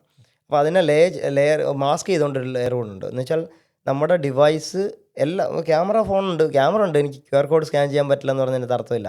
കാരണം QR കോഡ് പാറ്റേൺ മനസ്സിലാക്കുന്ന ഒരു കമ്പ്യൂട്ടിംഗ് എൻജിൻ അതിൻ്റെ പുറകിൽ വേണം. അപ്പം പൈത്തണിലൊക്കെ ആണെങ്കിൽ ഈ പറഞ്ഞതുപോലെ ഒരു മൊഡ്യൂളുണ്ട്, മൊഡ്യൂളിനകത്ത് കൃത്യമായിട്ട് പറഞ്ഞു കൊടുക്കുക എങ്ങനെയാണ് അത് റീഡ് ചെയ്യേണ്ടതെന്നുള്ളത്. ആ മൊഡ്യൂൾ ഇമ്പോർട്ട് ചെയ്ത് കഴിഞ്ഞാൽ നിങ്ങൾക്ക് അത് QR കോഡിൽ എന്ന് വെച്ചാൽ നമ്മുടെ ഫോണിൻ്റെ ക്യാമറ ഒരു ഡിവൈസായിട്ട് കണ്ടാൽ മതി. ക്യാമറ ഡിവൈസ് കൺട്രോളർ ക്യാപ്ചർ ചെയ്യുന്നു, ആ ക്യാപ്ചർ ചെയ്ത ഡേറ്റയെ പുറകിലുള്ള ഈ പറഞ്ഞ മൊഡ്യൂളിൽ ആ ഒരു മൊഡ്യൂൾ എഞ്ചിനിലേക്ക് കൊടുക്കുന്ന ആ എഞ്ചിൻ അത് നോക്കിയിട്ട് പറയുന്നു ഇതിൻ്റെ പാറ്റേൺ ഇങ്ങനെയാണ്. അപ്പോൾ നമ്മൾ കണ്ണുകൊണ്ട് കാണുന്ന പോലെ തന്നെ അത് തന്നെ വിഷ്വലി ഐഡൻറ്റിഫൈ ചെയ്തിട്ട് പറയും ഇന്ന ഭാഗത്ത് ഡേറ്റ ഉണ്ട്, ആ ഡേറ്റ ഇങ്ങനെ ഫിറ്റ് ചെയ്ത് ഡീകോഡ് ചെയ്തിരും, ആ ഡീകോഡ് ചെയ്ത ഡേറ്റയാണ് നമ്മൾ കാണുന്നത്. നമുക്ക് ബാക്ക് ടു അസെഞ്ചറിലേക്ക് തന്നെ വരാം. നിങ്ങളിപ്പോൾ ബോസ് ആവണമെന്ന് പറഞ്ഞു, നിങ്ങൾക്ക് അങ്ങനെ എന്തെങ്കിലും എക്സ്പീരിയൻസ് ആയോ? ഇവിടുന്ന് എന്തെങ്കിലും ബാഡ് എക്സ്പീരിയൻസ് അങ്ങനെ എന്തെങ്കിലും വന്നിട്ടുണ്ടോ? ഒരു പ്രോജക്റ്റിലുണ്ടായിട്ടുണ്ട്. അതൊരു UK ബേസ്ഡ് പ്രോജക്റ്റായിരുന്നു. മൈക്രോ മാനേജ്മെൻ്റ് എന്ന് പറഞ്ഞൊരു സാധനമുണ്ട്, ഇപ്പോൾ യൂസഫ് അലിയൊക്കെ ചെയ്യുന്ന പോലെ. എന്ന് വെച്ചാൽ മുതലാളി താഴേക്കടയിലേക്ക് തൊഴിലാളികളെ കൺട്രോൾ ചെയ്യുന്നൊരു പരിപാടിയുണ്ട്. എന്ന് വെച്ചാൽ തൊഴിലാളികൾക്ക് ഫ്രീഡം ഉണ്ടാവത്തില്ല. പക്ഷേ ആ മോഡൽ അവിടെ വർക്ക് ചെയ്യുന്നുണ്ട്. നമ്മളിപ്പം നേരിട്ട് ഞാനൊരു CEO ലെവലിൽ ഇരുന്നിട്ട് ഞാൻ താഴേക്ക് വന്നിട്ട് നിങ്ങൾ ഇങ്ങനെ ചെയ്യാൻ പാടുള്ളൂ എന്ന് പറഞ്ഞു കഴിഞ്ഞാൽ നിങ്ങളുടെ റൈറ്റ്സും നിങ്ങളുടെ ഫ്രീഡം ടു വർക്ക്, നിങ്ങളുടെ ക്രിയേറ്റിവിറ്റി ഇടാനുള്ള കഴിവങ്ങ് പോവാണ്. അങ്ങനെ ഒരു പ്രോജക്റ്റ് UK ബേസ്ഡ് ഒരു പ്രോജക്റ്റ് ഉണ്ടായിരുന്നു. അത് ആക്സെഞ്ചറിൻ്റെ ഇൻറ്റേർണൽ പ്രോജക്റ്റ് ആയിരുന്നു. അതുകൊണ്ടായിരിക്കും കുറേ പണിയെടുപ്പിച്ചത്, നമ്മൾ കൂടുതലും റിസോഴ്സ് യൂട്ടിലൈസ് ചെയ്തു. അപ്പോൾ അതിനകത്ത് ഞാൻ 1 മാസം പോലും മര്യാദയ്ക്ക് വർക്ക് ചെയ്തിട്ടില്ല. ഞാൻ ആദ്യം ഓപ്പറേഷൻസിലായിരുന്നു. ഓപ്പറേഷൻസിന് ഡെവലപ്പിലേക്ക് പഠിക്കണം എന്ന് ആഗ്രഹിച്ച് ഞാൻ മാറിയപ്പോൾ ഡെവലപ്മെൻ്റ് എന്ന് പറഞ്ഞാൽ നമുക്കൊരു അതിൻ്റെ വേണമെങ്കിൽ പറയാം, ഡെവലപ്മെൻറ്റിനെ കുറിച്ച് വേണമെങ്കിൽ ഡീറ്റെയിൽ ആയിട്ട് പറയാം എങ്ങനെയാണ് ഈ പറഞ്ഞ പ്രൊസീജിയർ IT നടക്കുന്നത്. അപ്പോൾ പ്രോജക്റ്റ് മാനേജർക്ക് നമുക്കൊരു സ്പ്രിൻ്റ് എന്ന് വെച്ചാൽ ഒരു വേണമെങ്കിൽ അത് പറഞ്ഞു പോവാം അല്ലേ. ഒരു പ്രോഡക്റ്റ് ഡെവലപ്പ് ചെയ്യുന്നതെന്ന് പറഞ്ഞാൽ നമുക്ക് 2 സ്റ്റേജ് ഉണ്ട്. ആ ഡെവലപ്മെൻറ്റ് അതിൽ 1ാമത്തെ സ്റ്റേജാണ് ഡെവലപ്മെൻറ്റ് സ്റ്റേജ്. ഡെവലപ്മെൻറ്റ് സ്റ്റേജിൽ നമ്മൾ ക്ലയൻറ്റിനോട് പറയുന്നതെന്ന് വെച്ചാൽ ഒരു സർട്ടൺ ടൈം ഫ്രെയിം ഉണ്ട്. നമ്മളറിയാലോ ഒരു ബിൽഡിങ് പണിഞ്ഞ് താക്കോലായി കൊടുക്കുന്ന സമയം വരെ, അതേപോലെ ഒരു പ്രോഡക്റ്റ് ഉണ്ടാക്കി തുടങ്ങുന്ന പോലെ തീരുന്ന വരെയുള്ള സമയം നമ്മൾ ഓൾറെഡി കാൽക്കുലേറ്റ് ചെയ്യും. എത്ര സമയം വേണം, എത്ര റിസോഴ്സ് വേണം, അതിനനുസരിച്ച് നമ്മൾ ആൾക്കാരെ ഹയർ ചെയ്യുന്നത്. അപ്പം വർക്ക് ലോഡ് കൂടുമ്പോൾ വീണ്ടും ഹയറിങ് കൂട്ടും, അല്ലെന്നുണ്ടെങ്കിൽ ആൾക്കാർ ഡെവലപ്മെൻറ്റ് കഴിയുന്ന സമയത്ത് ലേ ഓഫും ചെയ്യും. അങ്ങനെ കുറേ പ്രോജക്ട്സ് ഉണ്ട്, കൺസൾട്ടിങ് പ്രോജക്ട്സ്. അപ്പം ഡെവലപ്മെൻറ്റ് സ്റ്റേജിൽ ക്ലയൻറ്റ് എപ്പോഴും റിക്വയർമെൻറ്റ് ഇടും, എനിക്ക് എങ്ങനെ സാധനം വേണം, ഇങ്ങനെ വേണം, അങ്ങനെ ആ വേണം എന്ന് പറയുന്ന സമയത്തൊക്കെ നമ്മൾ വർക്ക് ലോഡ് ഇങ്ങനെ കൂടും. അപ്പോൾ നമുക്ക് 2 ആഴ്ച കൊണ്ടാണ് നമ്മളുടെ സ്പ്രിൻ്റ് എന്നാണ് വിളിക്കുക ഓരോ ഡെവലപ്മെൻറ്റ് സൈക്കിളിനെയും. ആ സ്പ്രിൻ്റ് എന്ന് പറഞ്ഞാൽ 2 ആഴ്ച കൊണ്ട് തീർക്കേണ്ട ടാസ്കുകൾ ചിലപ്പോൾ ഒരു 3-4 ടാസ്ക് നമുക്ക് അസൈൻ ചെയ്തിട്ടുണ്ടാകും. അതിലേതെങ്കിലും ഒരു ടാസ്കിൽ നമുക്കൊരു ഇഷ്യൂ വന്ന് നമ്മൾ സ്റ്റക്കായി പോയി കഴിഞ്ഞാൽ, ഫോർ എക്സാമ്പിൾ ഞങ്ങളുടെ ആ പ്രോഡക്റ്റിൻ്റെ സർവീസസ് ഒന്നും ഓൺലൈൻ അവൈലബിൾ എന്ന് വെച്ചാൽ പെയ്ഡ് സർവീസാണ്, ഫുള്ള് ഓപ്പൺ സോഴ്സ് ഒന്നും ഇല്ലായിരുന്നു. ഡോക്യുമെൻറ്റേഷൻ പോലും ഇൻ്റർനെറ്റിലില്ല, അതിൻ്റെ വീഡിയോസ് ഇല്ല. എന്ന് വെച്ചാൽ പഠിക്കാനുള്ള മെറ്റീരിയൽസ് ആ വെണ്ടറിൻ്റെ അടുത്ത് തന്നെ പോയി ചോദിക്കണം. എന്നാൽ അത് കൃത്യമായിട്ടുള്ള രീതിയിലുള്ള ഡോക്യുമെൻറ്റേഷൻ ഒന്നും ഇല്ലാത്തൊരു പ്രോജക്റ്റായിരുന്നു. അതുകൊണ്ടാണ് ഓപ്പൺ സോഴ്സ് പ്രോജക്റ്റിൻ്റെ പ്രത്യേകത, ഫുള്ളി നല്ല രീതിയിൽ ഡോക്യുമെൻറ്റ് ചെയ്തിട്ടുണ്ടാവും. അപ്പോൾ നമ്മൾ ഒരിടത്ത് സ്റ്റക്കായി കഴിഞ്ഞാൽ പിന്നെ അയാൾ മെയിൽ അയച്ച് ചോദിച്ച് ഇങ്ങനെ വെയിറ്റ് ചെയ്യാതിരിക്കണം. അപ്പോൾ ചിലപ്പോൾ ഈ പറഞ്ഞ വെയിറ്റിങ്ങിൻ്റെ സമയത്ത് അടുത്ത ടാസ്ക് എടുത്ത് വായിക്കും. അപ്പോൾ ഇയാൾ വന്നിട്ട് ചോദിക്കും നിങ്ങളെന്താ തീർക്കാത്തത്.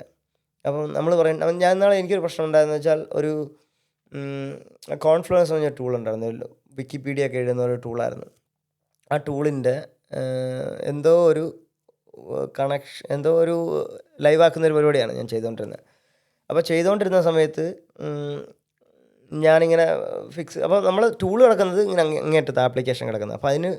അപ്പോൾ അയാൾ പറയുന്നത് ഇതിനകത്ത് ഇത്രയും ചെയ്താൽ മതി, കോൺഫിഗറേഷൻ ഇത്ര ചേഞ്ച് മാത്രം മതി. അയാൾ ഇങ്ങോട്ട് പറഞ്ഞു തരിക. അപ്പോൾ അയാൾക്കറിയാമെങ്കിൽ അങ്ങനെ ചെയ്താൽ പോരെ. അപ്പം അതല്ല പ്രശ്നം.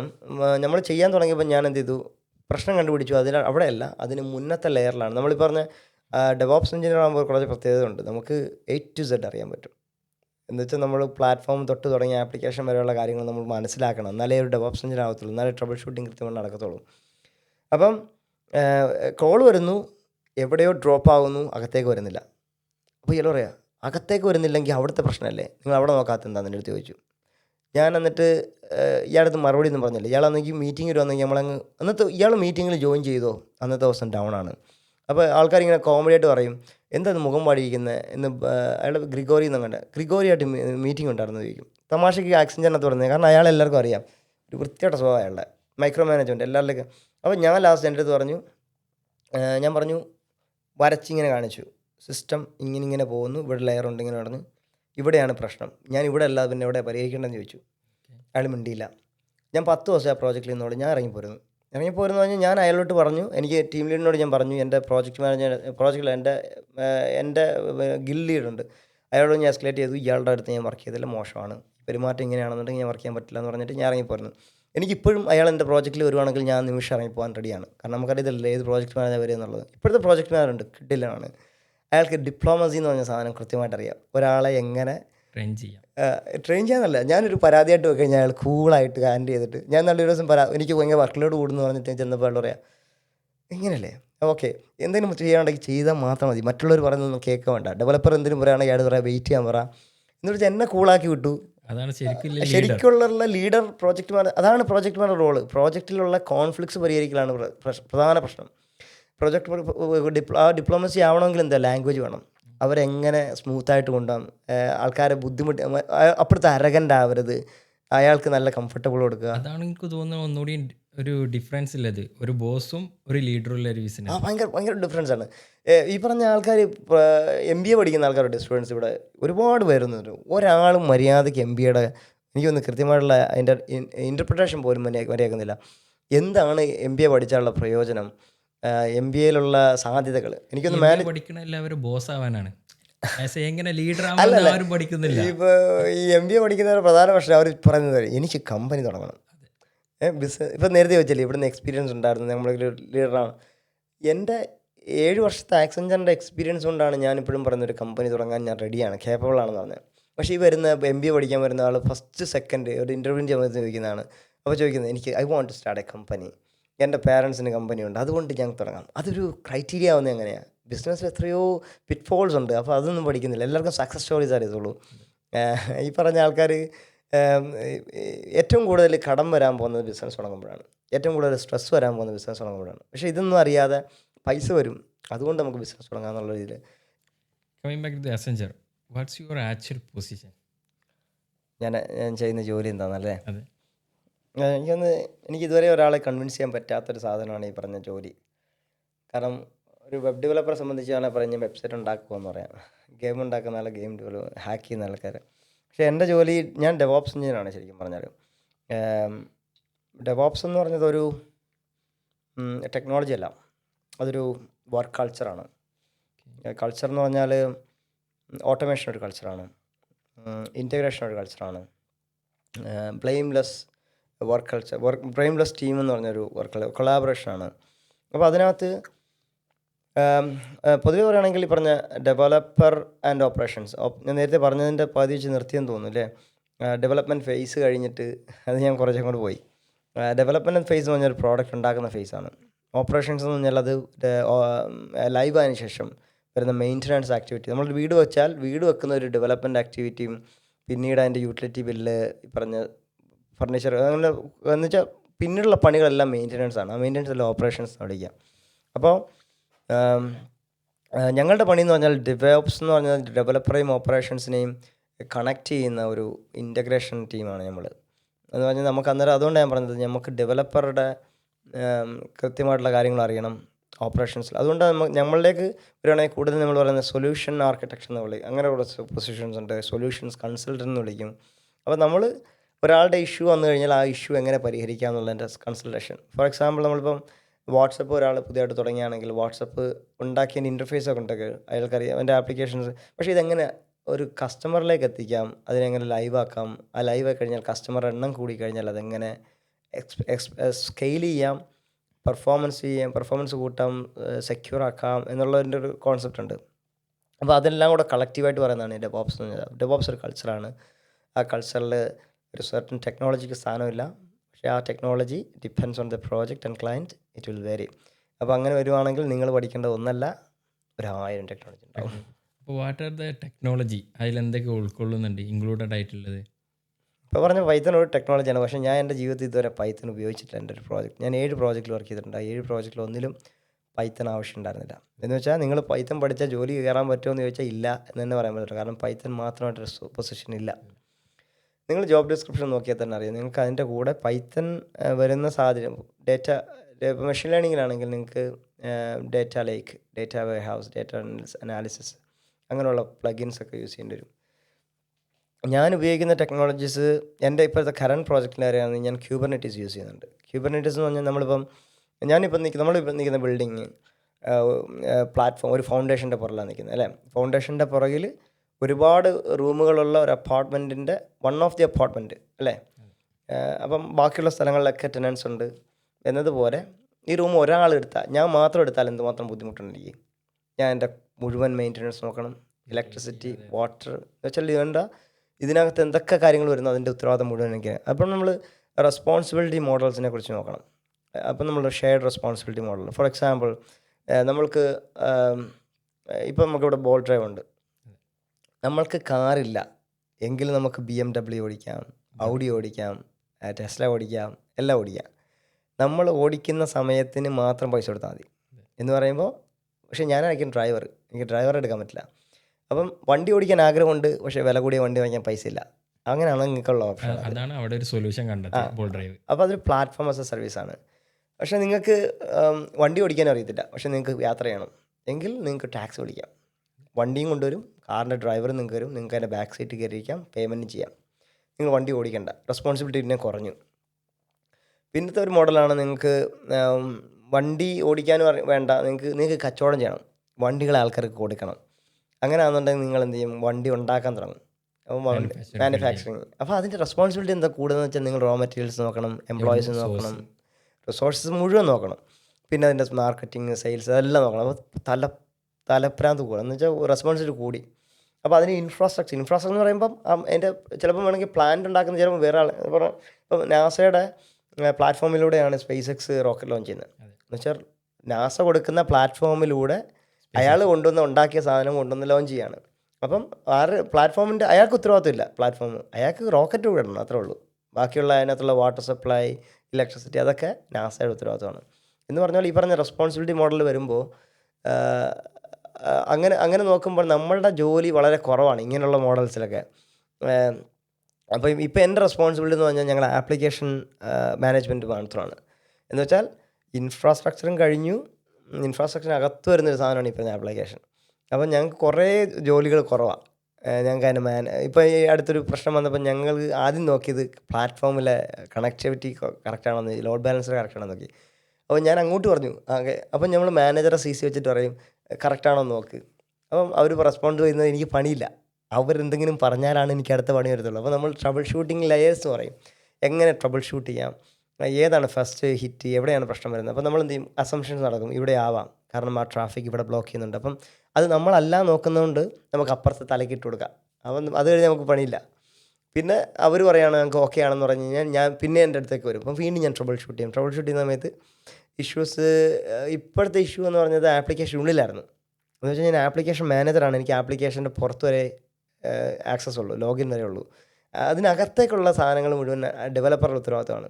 അപ്പോൾ ഞാൻ പറയും എന്തെങ്കിലും ഡെവലപ്പറുടെ ആപ്ലിക്കേഷൻ്റെ ലോഗുകൾ നോക്കണം, അത് നമ്മുടെ ഉത്തരവാദിത്തമല്ല, അത് അപ്പം ഞാൻ എന്ത് ചെയ്യും, ഡെവലപ്പറെ CC ചെയ്തിട്ട് അങ്ങോട്ട് വിട്ടു. പിന്നെ എനിക്ക് പണിയില്ല. അവസാനം ചെയ്തു വന്നപ്പോൾ എനിക്ക് പണിയില്ല. എനിക്ക് വേണ്ടതെന്ന് വെച്ചാൽ ഇൻ്റഗ്രേഷൻ മാത്രമായിരുന്നു, കോർഡിനേഷൻ. വേണ്ട ടീമിനെ ഞാൻ മനസ്സിലാക്കണം, ഐഡൻറ്റിഫൈ ചെയ്തിട്ട് ആ ടീമിലേക്ക് അലക്കേറ്റ് ചെയ്ത് കൊടുക്കണം. അവർ ചെയ്തോ ഇല്ല എന്നുള്ളതിൻ്റെ റെസ്പോൺസ് മറ്റു ടീമിന് കൊടുക്കണം. അത്രേ ഉള്ളൂ, പണി കഴിഞ്ഞു.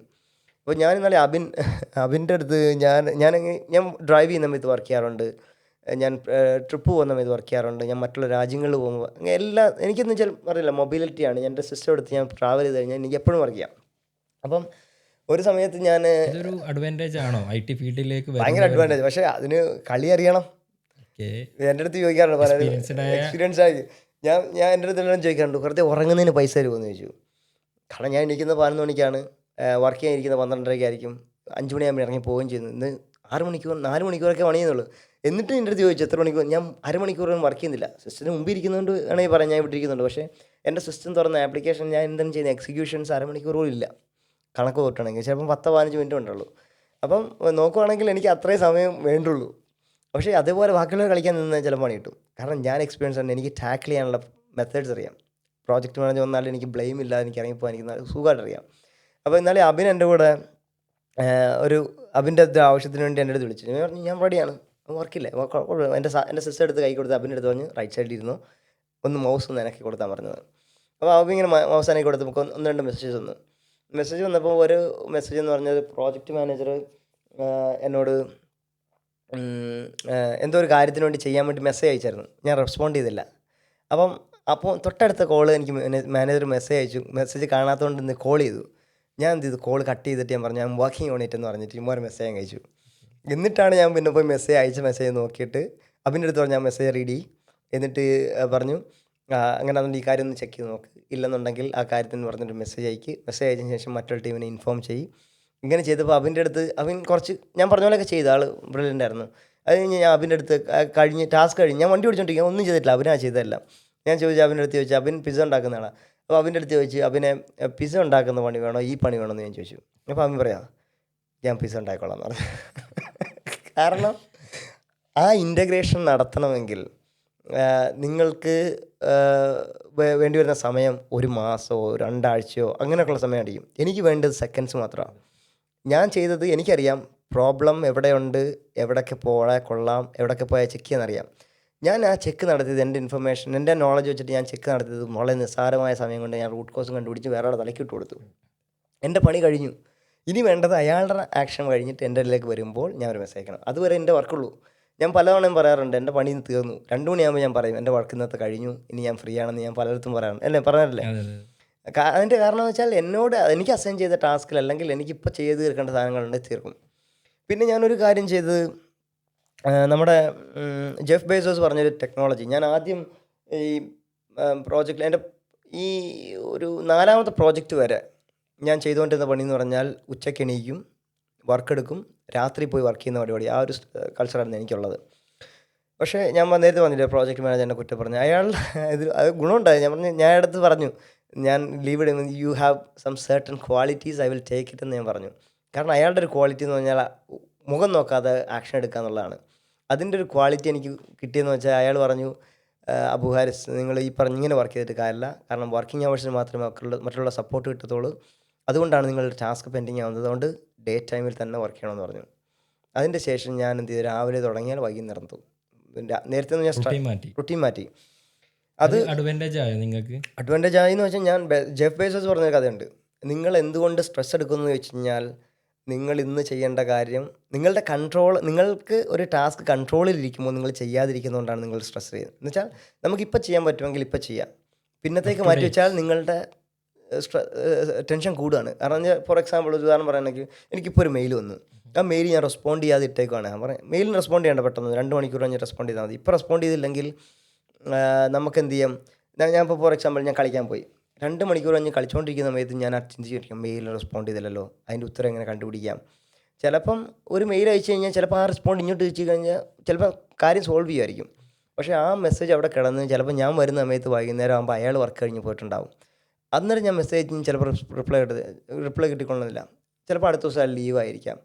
അപ്പോൾ ആ റിപ്ലൈ ഞാൻ ലേറ്റ് ആക്കുന്നതുകൊണ്ട് അടുത്ത ദിവസം എനിക്ക് ഉറങ്ങാൻ പറ്റില്ല. ഞാൻ രാത്രി കിടക്കുമ്പോൾ അയാൾ എന്തെങ്കിലും രാവിലെ എന്തെങ്കിലും അപ്ഡേറ്റ് ചോദിച്ചാൽ എന്ത് പറയും, നമുക്ക് ഡെയിലി സ്റ്റാൻഡപ്പ് ഉണ്ട് രാവിലെ തുടങ്ങുന്നത്. അപ്പോൾ അവിടെ ചെന്ന് ഞാൻ എന്ത് പറയും, ഞാൻ ആ ടാസ്ക് കംപ്ലീറ്റ് ആയിട്ടില്ലല്ലോ.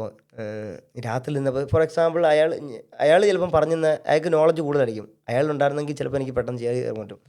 ഞാനെന്ത് ടെൻഷൻ അടിച്ച് രാത്രി ഉറങ്ങാതെ ഇങ്ങനെ കുത്തിയിരുന്ന് ഞാൻ രാത്രി 12 മണിയായാലും അത് തീർത്തിട്ടായി ചിലപ്പോൾ കിടക്കുക.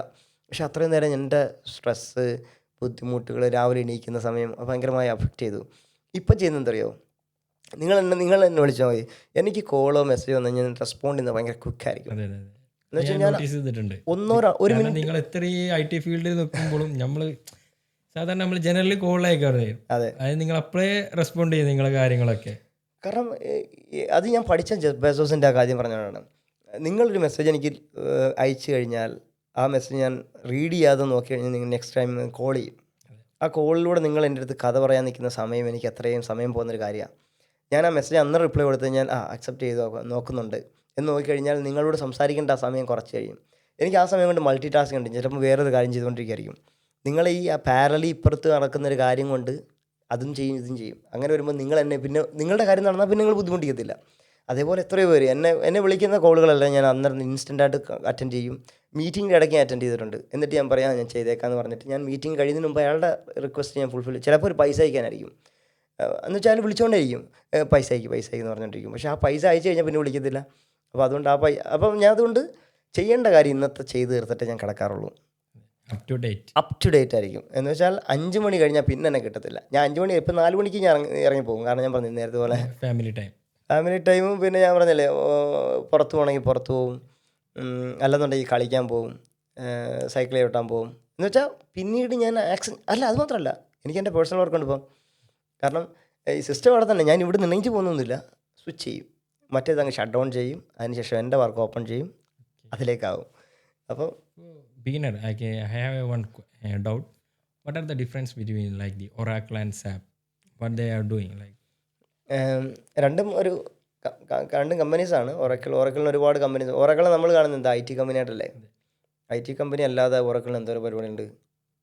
ഒരു പെർഫെക്റ്റ് സൊല്യൂഷൻ ആണോ? ഇപ്പം എന്തെങ്കിലും ഒരു പ്രൊജക്റ്റ് വരികയാണെങ്കിൽ അത് സ്കെയിലപ്പ് ചെയ്യാനൊക്കെ ആയിട്ടും?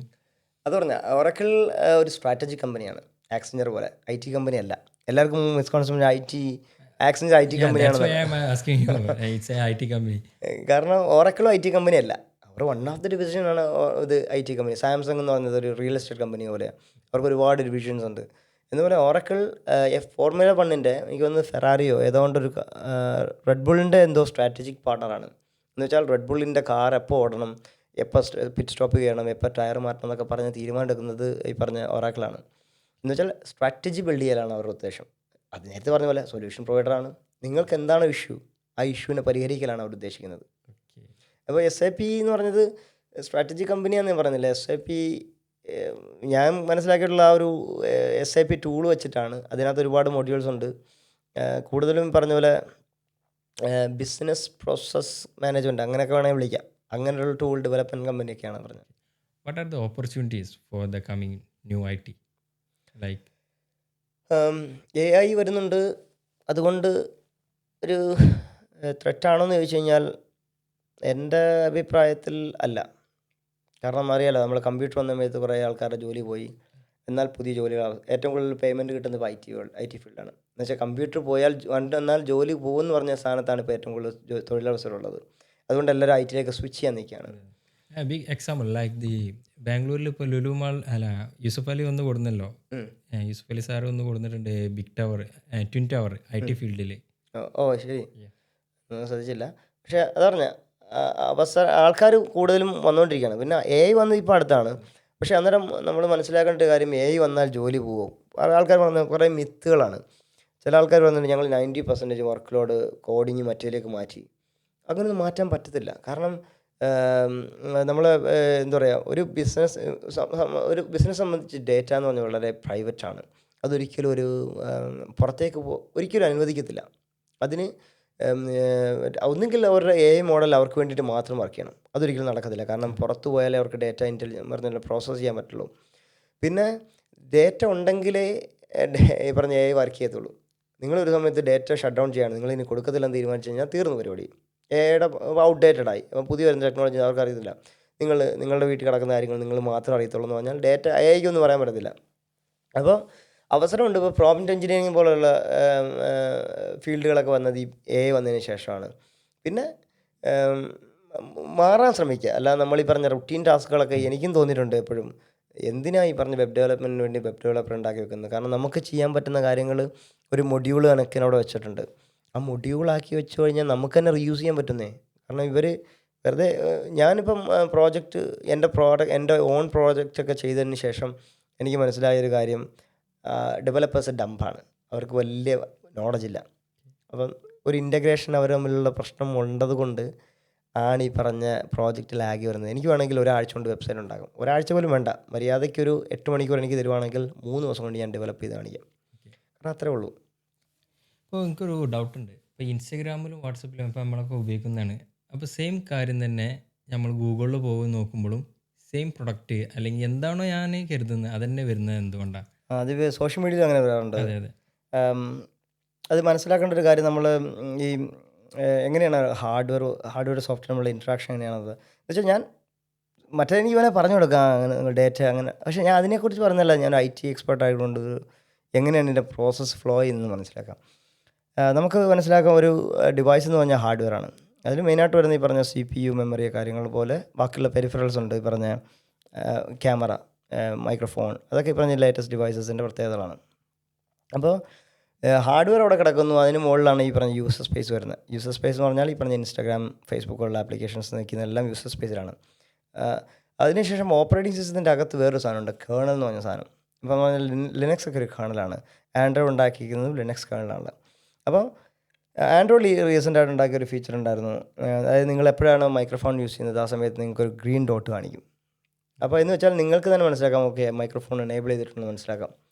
അപ്പം എങ്ങനെ വർക്ക് ചെയ്യുന്നത് വെച്ച് കഴിഞ്ഞാൽ ഈ പറഞ്ഞ ഏതൊരു യൂസർ സ്പേസിലുള്ള ആപ്ലിക്കേഷനും മെഷീൻ്റെ ഏതെങ്കിലും റിസോഴ്സ് എടുക്കണമെങ്കിൽ ഈ പറഞ്ഞ ഓപ്പറേറ്റിംഗ് സിസ്റ്റം കേണൽ ലെയർ കടന്നു പോകണം.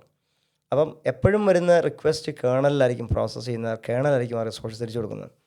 അപ്പോൾ അതുകൊണ്ട് ഈ പറഞ്ഞ മിഡിൽ ലെയർ എപ്പോഴും കൺട്രോൾ, അതുകൊണ്ടാണ് നമ്മൾ ഓപ്പറേറ്റിംഗ് സിസ്റ്റം എപ്പോഴും ഹാർഡൻ ചെയ്യുന്നതിൻ്റെ പ്രധാന കാരണം ഓപ്പറേറ്റിംഗ് സിസ്റ്റമാണ് ഹാർഡ്വെയറിനെ കൺട്രോൾ ചെയ്യുന്നത്. May be funny question. നിങ്ങൾ വൈറ്റ് കോളർ കരുതിയിട്ടാണോ നിങ്ങൾ ഈ IT ഫീൽഡിലോട്ട് വന്നത്? അല്ല ഒരിക്കലല്ല. ഓക്കെ ഞാൻ ഇതുകൂടെ പറഞ്ഞങ്ങ് തീർത്തിട്ട് വേണം ഇതിലേക്ക് വരാം. ഇപ്പം ഹാർഡ്വെയറിലേക്ക് വരുന്നു. അപ്പോൾ ഈ പറഞ്ഞ ഏതെങ്കിലും ഡിവൈസസ് നിങ്ങളുടെ യൂസർ സ്പേസിലുള്ള ലോജിക്ക് വെച്ചിട്ട് ഇപ്പോൾ ഇൻസ്റ്റാഗ്രാം യൂസ് ചെയ്തുകൊണ്ടിരിക്കുമ്പോൾ നിങ്ങളുടെ മൈക്രോഫോണിൻ്റെ ആക്സസ് കൂടെ കിട്ടിയിരുന്നെങ്കിൽ കുറച്ച് ഡേറ്റ, അല്ലെങ്കിൽ നിങ്ങളുടെ സെർച്ച് ഹിസ്റ്ററി നിങ്ങളുടെ ഗൂഗിളുമായിട്ട് ഇൻ്റഗ്രേറ്റ് ചെയ്തുകൊണ്ട് ഗൂഗിളിൻ്റെ ഡേറ്റ സെർച്ച് ഹിസ്റ്ററി, അതായത് കുക്കീസ് സ്റ്റോർ ചെയ്യും. ആ കുക്കി ബേസ് ചെയ്തിട്ട് ബാക്കിയുള്ളതിനൂടെ ആക്സസ്, അതുകൊണ്ട് നമ്മൾ ചോദിക്കുന്ന ഡിവൈസ് ചോദിക്കും നിങ്ങളുടെ ആപ്ലിക്കേഷൻ എന്നോട് ചോദിക്കുന്നുണ്ട് ഇതിൻ്റെ സാധനം ക്യാമറ ആക്സസ് ചെയ്യാൻ ചോദിക്കുന്നുണ്ട്, കൊടുക്കണോ വേണ്ടയോ, കോൺടാക്റ്റ് ആക്സസ് ചെയ്യാൻ ചോദിക്കുന്നുണ്ട്. എന്ന് വെച്ചാൽ ഇത് എവിടെ അറിയുന്നത്? ഈ പറഞ്ഞ ഓപ്പറേറ്റിംഗ് സിസ്റ്റത്തിനെ അറിയത്തുള്ളൂ ഈ പറഞ്ഞ ആക്സസ് ചെയ്യാൻ ചോദിക്കുന്നുണ്ടെന്ന്. അപ്പോൾ ഓപ്പറേറ്റിംഗ് സിസ്റ്റത്തിൻ്റെ ഫീച്ചറാണ് പറയുന്നത് ഇയാൾ എൻ്റെ അടുത്ത് ചോദിക്കുന്നുണ്ട്, നിങ്ങൾക്ക് കൊടുക്കണോ, നിങ്ങളുടെ സമ്മതം ചോദിക്കുകയാണെന്ന് പറഞ്ഞിട്ട്. അപ്പോൾ നമ്മൾ പറയുന്നത് അലോ ചെയ്തോളാൻ പറയും. അപ്പം ഈ പറഞ്ഞ ആക്സസ് മുഴുവൻ നിങ്ങൾ എനേബിൾ ചെയ്തിട്ടുണ്ട്. ഏതോ ഒരു സമയത്ത് നിങ്ങൾ ആ എഗ്രിമെൻറ്റിൽ നിങ്ങൾ സൈൻ ചെയ്തിട്ടുണ്ട്, എന്നുവെച്ചാൽ എഗ്രി ചെയ്തിട്ടുണ്ട്. അപ്പം ഈ പറഞ്ഞ ഡേറ്റ ഫ്ലോ ചെയ്യുമ്പോൾ ഇപ്പോൾ ഇൻസ്റ്റാഗ്രാം ആയാലും ഫേസ്ബുക്ക് ആയാലും നിങ്ങളുടെ ഡേറ്റ ഷെയർ ചെയ്തിട്ട് പറയുന്നത് ഓക്കെ ഇയാൾ ഇന്നെ സെർച്ച് ചെയ്തു എങ്കിൽ നമുക്ക് ആഡ് കൊടുക്കാം. അപ്പോൾ ഇതെല്ലാം പ്യുവർ ഡേറ്റ സയൻസ് ആണ്. അപ്പോൾ ഡേറ്റ ഇല്ലെങ്കിൽ ഡേറ്റ ഡ്രിവൺ ആണ്, ഡേറ്റ ഇല്ലെങ്കിൽ സാധനം പോയി. ഞാൻ ഈ പറഞ്ഞ വൈറ്റ് കോളറിൻ്റെ അതേ ചോദ്യത്തിലേക്ക് വൈറ്റ് കോളർ അല്ലല്ല, ഞാൻ ഒരിക്കലും അങ്ങനെയല്ല. ഞാൻ ഡിഗ്രി ഫെയിലായ ആളാണ്. ഡിഗ്രി തമിഴ്നാട്ടിലാണ് പഠിച്ചത്. അവസാനമായപ്പോൾ 22 സപ്ലി ഉണ്ടായിരുന്നു. എന്നുവെച്ചാൽ മലയാളികളുടെ കൂടെ ഉഴപ്പി. അപ്പോൾ ഉറങ്ങാതിരുന്ന് പഠിച്ച 3 ദിവസം ഞാൻ ഉറങ്ങാതെ കുത്തിയിരുന്നു. വെച്ചാൽ 1 മണിക്കൂർ ഉറങ്ങും, എണീക്കും, കുളിക്കും, പിന്നെ ഉറങ്ങി അങ്ങനെ അവസാന ദിവസം ഫുള്ളങ്ങ് ഉറങ്ങിപ്പോയി. കാരണം നോൺ സ്റ്റോപ്പ് എക്സാം ആയിരുന്നു, രാവിലെ ഉച്ചയ്ക്ക് എന്ന് പറഞ്ഞിട്ട്. അങ്ങനെ അത്രയും എക്സാം ഉണ്ട്, കാരണം ഒരു സെമസ്റ്ററിൽ 22 എഴുതണമല്ലോ. അങ്ങനെ ഫെയിലായിരിക്കുന്ന സമയത്ത് ആൾക്കാരത് പറയാൻ നാണക്കേടായതുകൊണ്ട് ഞാൻ ലിനക്സ് അഡ്മിനിസ്ട്രേഷൻ പഠിക്കാൻ പോയി. അവിടുന്ന് പിന്നെ വന്നു. പിന്നെ IT ഭയങ്കര മടുക്കുന്നു, കാരണം സ്ട്രെസ്സ്, നാട്ടിൽ ഇന്ത്യ പഠിക്കുന്ന സ്ട്രെസ്സാണല്ലോ. ആ സ്ട്രെസ്സ് കാരണം ഞാൻ എന്ത് ചെയ്തു, പിന്നെ ഞാൻ മടിച്ച് പുറകോട്ട് പോയി. ചില സമയത്ത് ഞാൻ ക്വിറ്റ് ചെയ്യണമെന്ന് വരെ തോന്നിയിട്ടുണ്ട്. വൈറ്റ് കളർ ആയതെന്ന് വെച്ച് കഴിഞ്ഞാൽ ആക്സെഞ്ചർ വന്നു. ഇവിടെ വന്നതിന് ശേഷം ഞാൻ കുറച്ചുകൂടെ ടെക്നോളജി എങ്ങനെ ടാക്കിൾ ചെയ്യണമെന്ന് പഠിച്ചു.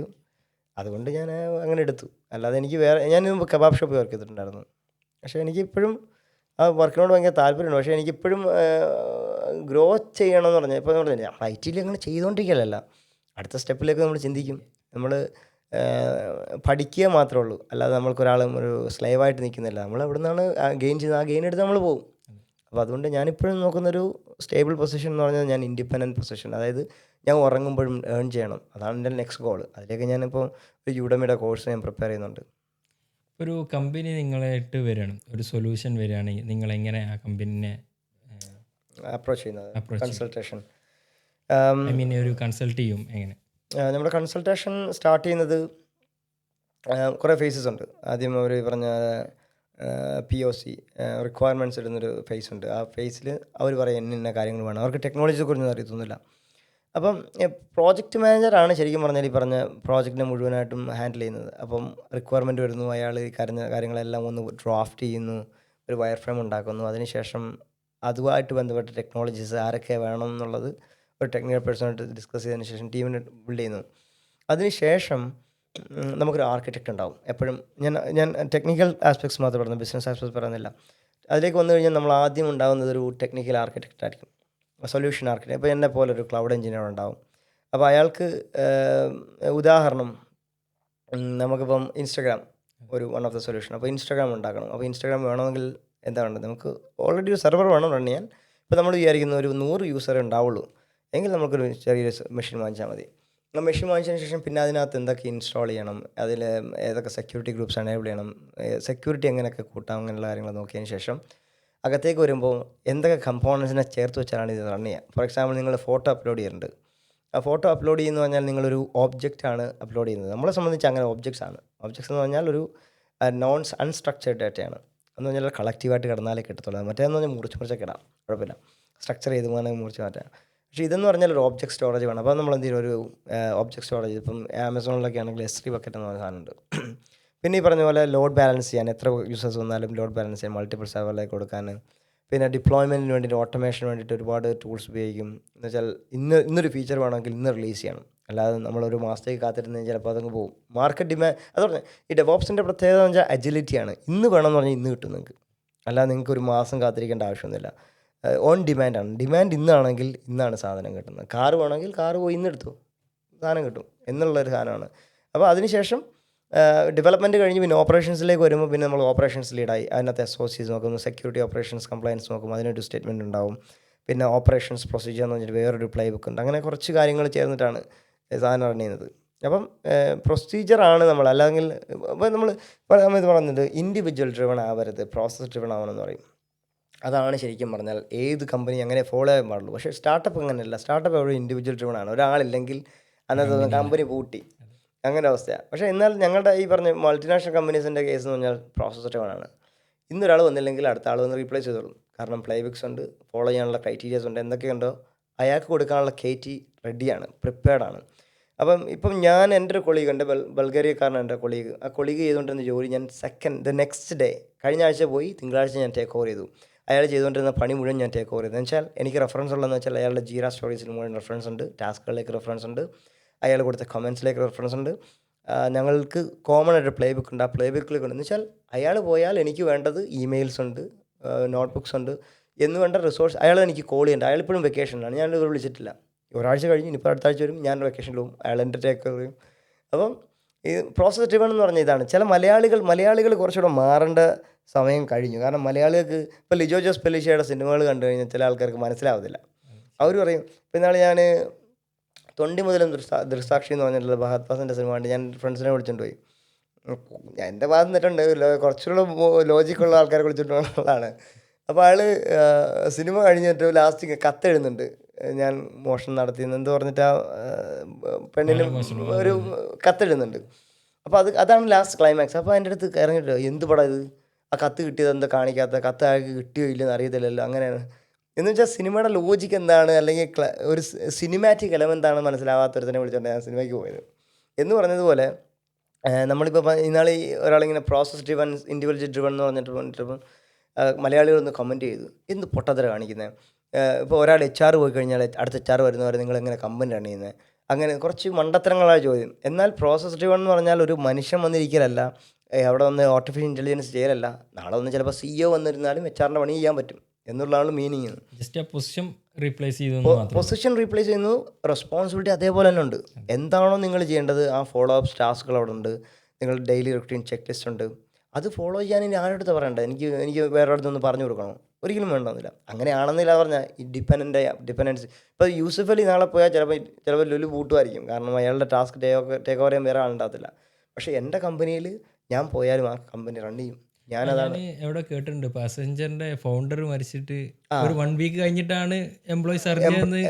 ഞാൻ അറിഞ്ഞത് ഇൻ്റർനെറ്റ് വഴിയാണ്. പിയർ എന്ന് വെച്ചാൽ ഒരു ഫ്രഞ്ചുകാരനായിരുന്നു അയാൾ. ഇപ്പോൾ യൂലി സ്വീറ്റ് വരുന്നതിന് US-കാരി വരുന്നതിന് മുമ്പ് ഒരു ഫ്രഞ്ചുകാരനായിരുന്നു അയാൾ. ഞാൻ ആ എക്സ്ചേഞ്ചറിൽ കയറിയ സമയമായതുകൊണ്ട് കുറച്ച് കാര്യങ്ങൾ ഞാൻ നോക്കുമായിരുന്നു, ആരാണ് CEO അങ്ങനെയുള്ള കാര്യങ്ങളൊക്കെ. ഇപ്പോൾ ആരും നോക്കാറില്ല. അപ്പം ആ സമയത്ത് ആളെന്തോ ഹോസ്പിറ്റലൈസ്ഡ് ആയിരുന്നു. അപ്പം ഞാൻ മരിച്ചു എന്ന് ഞാൻ അറിഞ്ഞു. അപ്പോൾ ഞാൻ വിചാരിച്ചു നമുക്ക് ലീവ് കിട്ടുമല്ലോ, അതിനുവേണ്ടി വെയിറ്റ് ചെയ്യായിരുന്നു. കമ്പനിയിൽ അങ്ങനെ ഒരു മെയിലേ വന്നിട്ടില്ല. എന്നുവെച്ചാൽ നമ്മുടെ CEO മരിച്ചിരിക്കുന്നു, ഇന്ന് നമുക്ക് അങ്ങനെ ഒരു സാധനം പോലും നമ്മൾ കണ്ടിട്ടില്ല. അങ്ങനെ സാധനം നമ്മൾ അടുത്ത ലീഡർഷിപ്പ് വന്നു, യൂലിസിറ്റി will be the next leader. എന്തുകൊണ്ട് റീപ്ലേസ് ആയെന്നും അറിയത്തില്ല. നെക്സ്റ്റ് കാരണം അവർ ഡിസിഷൻ എടുത്തു കഴിഞ്ഞു. ഇനി ഇയാൾ പോയി, ഇയാൾ മരിച്ചാൽ മരിച്ചു കഴിഞ്ഞു, ജസ്റ്റ് കീപ്പ് മൂവ് ഓൺ. കാരണം കമ്പനിയെ സംബന്ധിച്ച് കമ്പനിയുടെ പ്രൊസീജിയർ മാത്രമേ ബാധകമുള്ളൂ. ഒരു ഇൻഡിവിജ്വൽ അത് ചില ആൾക്കാർ വിചാരിക്കുന്നത് വെച്ചാൽ ഞാൻ വർക്ക് ചെയ്യുന്ന കമ്പനി എൻ്റെ കമ്പനിയാണത്. അല്ല പറയും എൻ്റെ കമ്പനി ഉണ്ടോ, എൻ്റെ കമ്പനിയിൽ. ചില ആൾക്കാർ പേഴ്സണൽ ഇമെയിലിൽ ഞാൻ കണ്ടതാണ്, പേഴ്സണൽ ഇമെയിലിനകത്ത് അവർ ടൈറ്റിൻ്റെ സിഗ്നേച്ചർ വെക്കും. ആ സിഗ്നേച്ചറിൻ്റെ താഴെ വെച്ചേക്കാണ് ടിയേറ്റോ. ഒരു കമ്പനി ടിയേറ്റോ എന്ന് പറഞ്ഞൊരു കമ്പനി ഉണ്ട്. ആ ടിയേറ്റോ ആപ്ലിക്കേഷൻ ഡെവലപ്മെൻറ്റ് അസോസിയേറ്റ് അങ്ങനെ പറഞ്ഞിട്ട് പൊസിഷൻ വെച്ചിട്ടുണ്ട്. എന്ന് ആലോചിച്ച് നോക്കേണ്ടത്, പേഴ്സണൽ പ്രൊഫൈലിലേക്ക് ഒരിക്കലും വർക്കിനെ കൊണ്ടുവരാൻ പാടില്ല. അപ്പം ചില ആൾക്കാർ പറയും എൻ്റെ വർക്ക് കഴിഞ്ഞാൽ എൻ്റെ ബോസ് വിളിക്കും. ചില ആൾക്കാർ 10 മണി കഴിഞ്ഞാലും വർക്ക് തീർക്കാത്ത ആൾക്കാരുണ്ട്. എന്ന് പറയുന്നത് എപ്പോഴും ഫോൺ ഓണാക്കി വെച്ചോ, നാട്ടിലെ കാര്യം പറഞ്ഞത്, ഫോൺ ഓണാക്കി വെക്കണം, എൻ്റെ മുതലാളി വിളിക്കും, മുതലാളി വിളിച്ച് കഴിഞ്ഞാൽ എടുക്കും. എന്ന് വെച്ചാൽ ചില ആൾക്കാരുടെ ചിന്ത എന്ന് പറഞ്ഞാൽ വീട്ടുകാരത്ത് പറയും എൻ്റെ കമ്പനിയുടെ മുതലാളി എന്നെ വിളിക്കുന്നുണ്ട് കേട്ടോ, വിളിച്ച് എൻ്റെ അടുത്ത് ടാസ്ക് തന്നിട്ടുണ്ട്, എനിക്ക് ബിസിയാണ്. പക്ഷേ 5 മണി കഴിഞ്ഞാൽ നിങ്ങളുടെ പണി കഴിഞ്ഞു എന്നുള്ളത് അവരിപ്പോഴും ചിന്തിക്കുന്നില്ല. അവർ കാര്യമെന്ന് വെച്ചാൽ ഞാനിവിടെ ഇല്ലെങ്കിൽ എൻ്റെ കമ്പനി മുടങ്ങുമല്ലോ, അതുകൊണ്ട് ഞാൻ ലീവ് എടുക്കുന്നില്ല. ഞാൻ ചെയ്തൊരു പരിപാടിയാണത്. ആക്സിഡൻറ്റിൽ ചെയ്ത സമയത്ത് എനിക്ക് 12 സിക്ക് ലീവ് ഉണ്ട്, ഒരെണ്ണം പോലും ഞാൻ എടുത്തിട്ടില്ല ആ വർഷം. എൻ്റെ വർക്ക് 5:30 വരെ ഉള്ളൂ, ഞാൻ 10 മണി വരെ വർക്ക് ചെയ്തിട്ടുണ്ട്. 10 മണിക്ക് വന്ന മെയിൽ. അപ്പോൾ എൻ്റെ അടുത്ത ദിവസം ഇങ്ങനെയൊന്നും ചെയ്യണ്ട കേട്ടോ, നിങ്ങൾ നാളെ വന്ന് വർക്ക് ചെയ്താലും മതി എന്ന് എൻ്റെ അടുത്ത് പറഞ്ഞു. പക്ഷേ എന്നെ സംബന്ധിച്ച് ആത്മാർത്ഥത കൂടി. പിന്നെ കുറച്ച് കഴിഞ്ഞപ്പോൾ ആത്മാർത്ഥത മാറി അതിപ്പോൾ ഞാൻ 2 മണിക്കൂറൊക്കെ വർക്ക് ചെയ്യുന്നുള്ളൂ. ഇത് കാണുന്ന കുറേ ആൾക്കാരുണ്ട്, അവരോട് എന്താ നിങ്ങൾ പറയാമല്ലോ ഇപ്പോൾ ഈ IT ഫീൽഡിലേക്ക് വരുന്ന ആൾക്കാരോട്? IT ഒരു മാജിക് വേൾഡാണ്. ഞാൻ പറയുകയാണെങ്കിൽ ആൾക്കാർ വിചാരിക്കും ഭയങ്കര രസമാണ്, കുറച്ച് ബുദ്ധിമുട്ടുകളൊന്നുമില്ല, എല്ലാവർക്കും നല്ല പേയ്മെൻറ്റ് കിട്ടുന്നുണ്ട്, work from home, remote work from anyway, അതൊക്കെയാണ് കുറച്ച് ചിന്തകൾ. പക്ഷേ സ്ട്രെസ്ഡ് ആണെന്ന് വെച്ചാൽ ഞാൻ ആസ് എ ബിഗിനർ ഞാൻ പറയുകയാണെങ്കിൽ എനിക്ക് സ്ട്രെസ്ഡ് ആയിരുന്നു. ഞാൻ പറഞ്ഞില്ലേ ക്വിറ്റ് ചെയ്യണമെന്നൊരു ആഗ്രഹിച്ച സമയം ഉണ്ടായിരുന്നു. പക്ഷേ എന്നെപ്പോലെ വർക്ക് ചെയ്യുന്ന ആൾക്കാരുണ്ടോയെന്ന് വെച്ച് കഴിഞ്ഞാൽ എനിക്ക് തോന്നുന്നു കുറവാണെന്ന് തോന്നുന്നു. കാരണം ഞാൻ ഇപ്പോൾ 7ഓളം പ്രോജക്റ്റിൽ വർക്ക് ചെയ്തിട്ട് ഇൻ്റർനാഷണൽ കാൻഡിഡേറ്റ്സിൻ്റെ കാര്യം ഞാൻ പറയുന്നത്, അവരനുഭവിക്കുന്ന സ്ട്രെസ് എന്ന് പറഞ്ഞാൽ അവർക്ക് അറിയത്തില്ല കാരണം എന്താ. ഇപ്പോൾ ഞാൻ ഇന്നലെ ഒരാൾ തൊട്ട് വർക്ക് ചെയ്തു, അയാൾ ചില ആൾക്ക് പ്രിറ്റൻഡ് ചെയ്യും. എന്ന് വെച്ചാൽ എനിക്കറിയാം, അറിയത്തില്ലെന്ന് അപ്പുറത്ത് ഇയാൾ വിചാരിക്കണ്ടല്ലോ എന്ന് വിചാരിച്ചിട്ടാണ് ഇയാൾ മിണ്ടാതിരിക്കും. അപ്പം എന്നെ സംബന്ധിച്ച് അറിയില്ല എന്ന് പറയുന്നതാണ് ഏറ്റവും അഡ്വാൻറ്റേജ്. അങ്ങനെയാണെന്നുണ്ടെങ്കിൽ എനിക്ക് പറയുമ്പോൾ തുടങ്ങാം. മറ്റേതെന്ന് പറഞ്ഞാൽ എനിക്കെല്ലാം അറിയാം, എന്ന് ചെയ്യാം. ഞാൻ ചെയ്യാൻ തുടങ്ങുമ്പോൾ അയാൾ എന്ത് ചെയ്യും, നമ്മൾ പറയുന്നതിന് മുമ്പ് ടാബ് സ്വിച്ച് ചെയ്ത് കളിക്കും. ഞാൻ പറയും നിങ്ങൾ അടങ്ങിയിരിക്കും, നിങ്ങളൊന്നും നിൽക്കി, കാരണം ഞാനൊന്ന് റീഡ് ചെയ്തോട്ടെ, എൻ്റെ അടുത്ത് നിങ്ങൾ സൊല്യൂഷൻ വേണ്ടി വിളിച്ചാണെങ്കിൽ നിങ്ങൾ എൻ്റെ ഇൻസ്ട്രക്ഷൻ വേണ്ടി വെയിറ്റ് ചെയ്യും. ഇത് നമ്മളൊരു കാര്യം പറയുമ്പോൾ എങ്കില്ല എന്നെ ഇതായിരിക്കുമല്ലേ, ഞാൻ കോപ്പി ചെയ്തേക്കാം. ഞാൻ പറയും നിങ്ങളെന്തിനാ ഇപ്പോൾ ചെയ്തേ. അപ്പോൾ അങ്ങനെ പ്രിറ്റൻഡ് ചെയ്യുന്ന കുറച്ച് ആൾക്കാരാണ് ഈ പറഞ്ഞ വർക്കിലിരിക്കുന്നത്. അപ്പം അന്നേരം എന്നെ അയാൾ വിളിച്ചതെന്ന് വെച്ചാൽ അയാൾ എൻ്റെ അടുത്ത് പറഞ്ഞൊരു കാര്യം എന്ന് വെച്ചാൽ പ്രൊഡക്ഷനാണ്, അതുകൊണ്ട് എനിക്ക് ഒരാളുടെ ഒരു സപ്പോർട്ട് കൂടെ കിട്ടിയേ കൊള്ളാം, ഞാൻ ചെയ്തോളാം എന്ന് പറഞ്ഞു. അയാൾ വന്നപ്പോൾ ഞാൻ ചെയ്യേണ്ടി വന്നു മൊത്തം. കാരണം എനിക്ക് മനസ്സിലായി അയാൾക്ക് അറിയത്തില്ല എന്ന്. കാരണം ഞാൻ പറയുന്നതിന് വിപരീതമാണ് ചെയ്യുന്നത്, അല്ലെങ്കിൽ ചെയ്യുന്ന കാര്യം പൊട്ടത്തരമാണ്. പക്ഷേ അയാൾ സമ്മതിക്കുന്നില്ല എനിക്ക് അറിയത്തില്ല എന്നുള്ളത്. അതേപോലെ വേറൊരു മലയാളിയുണ്ട് ജർമ്മനിയിൽ വർക്ക് ചെയ്യുന്നത്. അപ്പോൾ ആൾ ബേസിക്സ് അറിയാതെയാണ് ഇതിലേക്ക് വന്നത്. അയാൾ വേറെ ഡെവലപ്പറായിരുന്നു. അപ്പോൾ അയാൾ പറഞ്ഞു എനിക്ക് വർക്ക് പറഞ്ഞു. ഞാൻ ലാസ്റ്റ് നോക്കുമ്പോഴാണ് വർക്ക് ചെയ്തപ്പോൾ എന്ന് വെച്ചാൽ എന്തറിയോ, നിസ്സാരമായിട്ട് വർക്കുള്ളൂ, പക്ഷേ ഒരു ഇമെയിൽ അയച്ച് കമ്മ്യൂണിക്കേറ്റ് ചെയ്ത് പറയാനുള്ള കാര്യമുള്ളൂ. പക്ഷേ അയാളത് തല വെച്ചുകൊണ്ടിരിക്കും, ഇത് ഇയാളിങ്ങനെ പറഞ്ഞല്ലോ, ഞാനിപ്പോൾ എന്താ ചെയ്യുക. പക്ഷേ ഒരു ഇമെയിൽ അയച്ച് തീർന്നു. ഞാൻ പറഞ്ഞു ഒരു ഇമെയിൽ കമ്പോസ് ചെയ്ത് തീർന്നു, നിങ്ങളുടെ തലേന്ന് ഒഴിവാക്കിക്കുമെന്ന് പറഞ്ഞു വിട്ടു. പക്ഷേ അയാൾക്ക് വീണ്ടും അയാൾ ബ്ലെയിം എടുത്തുകൊണ്ട് വന്നു എന്ന് പറഞ്ഞു. പക്ഷേ ഞാനായിരുന്നെങ്കിൽ ഒരിക്കലും എടുക്കത്തില്ല, ഞാൻ മറ്റുള്ള മാനേജറുടെ തലയ്ക്ക് വെച്ചിട്ട് ഞാൻ പോരാ. ഞാനൊരു ഫിലിമിൽ കണ്ടു, ഒരു സോങ്ങിൽ, ഒരു 5 മിനിറ്റ്സിലെ സോങ്ങിൽ ഒരു IT ജോബ് ഫസ്റ്റ് ഇനീഷ്യലി ഒരു 50,000, പിന്നെ ഇങ്ങനെ സ്റ്റെപ്പ് ബൈ സ്റ്റെപ്പായി കയറുന്നു 2, 3, 4 ലാക്ക്. അത് ശരിക്കും നടക്കുന്നതാണോ ഒരു 1 ഇയർ 2 ഇയർ കൊണ്ട്, അതോ കുറച്ചുകൂടി എക്സ്പീരിയൻസ്? അതെ, നമ്മൾ മനസ്സിലാക്കേണ്ട ഒരു കാര്യം, നമ്മളൊരു കമ്പനി വാങ്ങിക്കുമ്പോൾ നമ്മുടെ ക്ലയൻസിന് നമ്മളെ സെല്ല് ചെയ്യണം. അപ്പോൾ നമ്മളുടെ സാലറി വളരെ ഹൈലി വിട്ടിട്ടാണ് പക്ഷെ നമുക്ക് കിട്ടുന്ന സാലറി തുച്ഛമായിട്ടായിരിക്കും. അപ്പോൾ എപ്പോഴും ആക്സഞ്ചർ പോലുള്ള കമ്പനികളെന്ന് പറഞ്ഞാൽ നമ്മളെപ്പോഴും ഹൈ ഡിമാൻഡിൽ എപ്പോഴും പ്രൊമോഷൻ കിട്ടി ഹൈ ലെവലിലേക്ക് കൊണ്ടുവരാൻ നോക്കത്തുള്ളൂ. പക്ഷേ പ്രശ്നം അവിടെയല്ല. നിങ്ങൾ ഈ പറഞ്ഞ സാലറി വാങ്ങിക്കുന്നുണ്ടെങ്കിൽ നിങ്ങളുടെ പൊസിഷൻ അത്രയും ഹൈ ആയിരിക്കും. പൊസിഷൻ ഹൈ ആവുക എന്ന് പറഞ്ഞാൽ നിങ്ങളുടെ റെസ്പോൺസിബിലിറ്റി വളരെ ഹൈ ആണെന്നുള്ളതാണ്.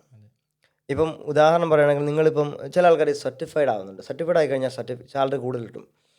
സർട്ടിഫൈഡ് ആവുന്നതിൻ്റെ പ്രശ്നം എവിടെയെന്ന് വെച്ച് കഴിഞ്ഞാൽ നിങ്ങൾ സർട്ടിഫൈഡ് ആയി എന്ന് കമ്പനിക്ക് ബോധ്യമുണ്ട്. പക്ഷേ ക്ലയൻറ്റിൻ്റെ അടുത്ത് നിങ്ങൾക്ക് അങ്ങനെ പറയാൻ പറ്റത്തില്ല. സർട്ടിഫിക്കറ്റ് കാണിച്ചിട്ട് കാര്യമില്ല. ഇപ്പം ഉദാഹരണം നിങ്ങളൊരു പ്രശ്നം വരും, ക്രിട്ടിക്കൽ സ്റ്റേജിൽ വരുന്ന സമയത്ത് നിങ്ങൾ പറഞ്ഞാൽ ഓക്കെ അബു ഹാരിസ് സർട്ടിഫൈഡ് ആണ്, അയാളുടെ പൊസിഷൻ ഇത്രയും ഹൈ ആണ്, സീനിയർ ലെവലാണ്, എങ്കിൽ അയാളടുത്ത് പറഞ്ഞാൽ അയാൾ ചിലപ്പോൾ പെട്ടെന്ന് ഫിക്സ് ചെയ്തേക്കും.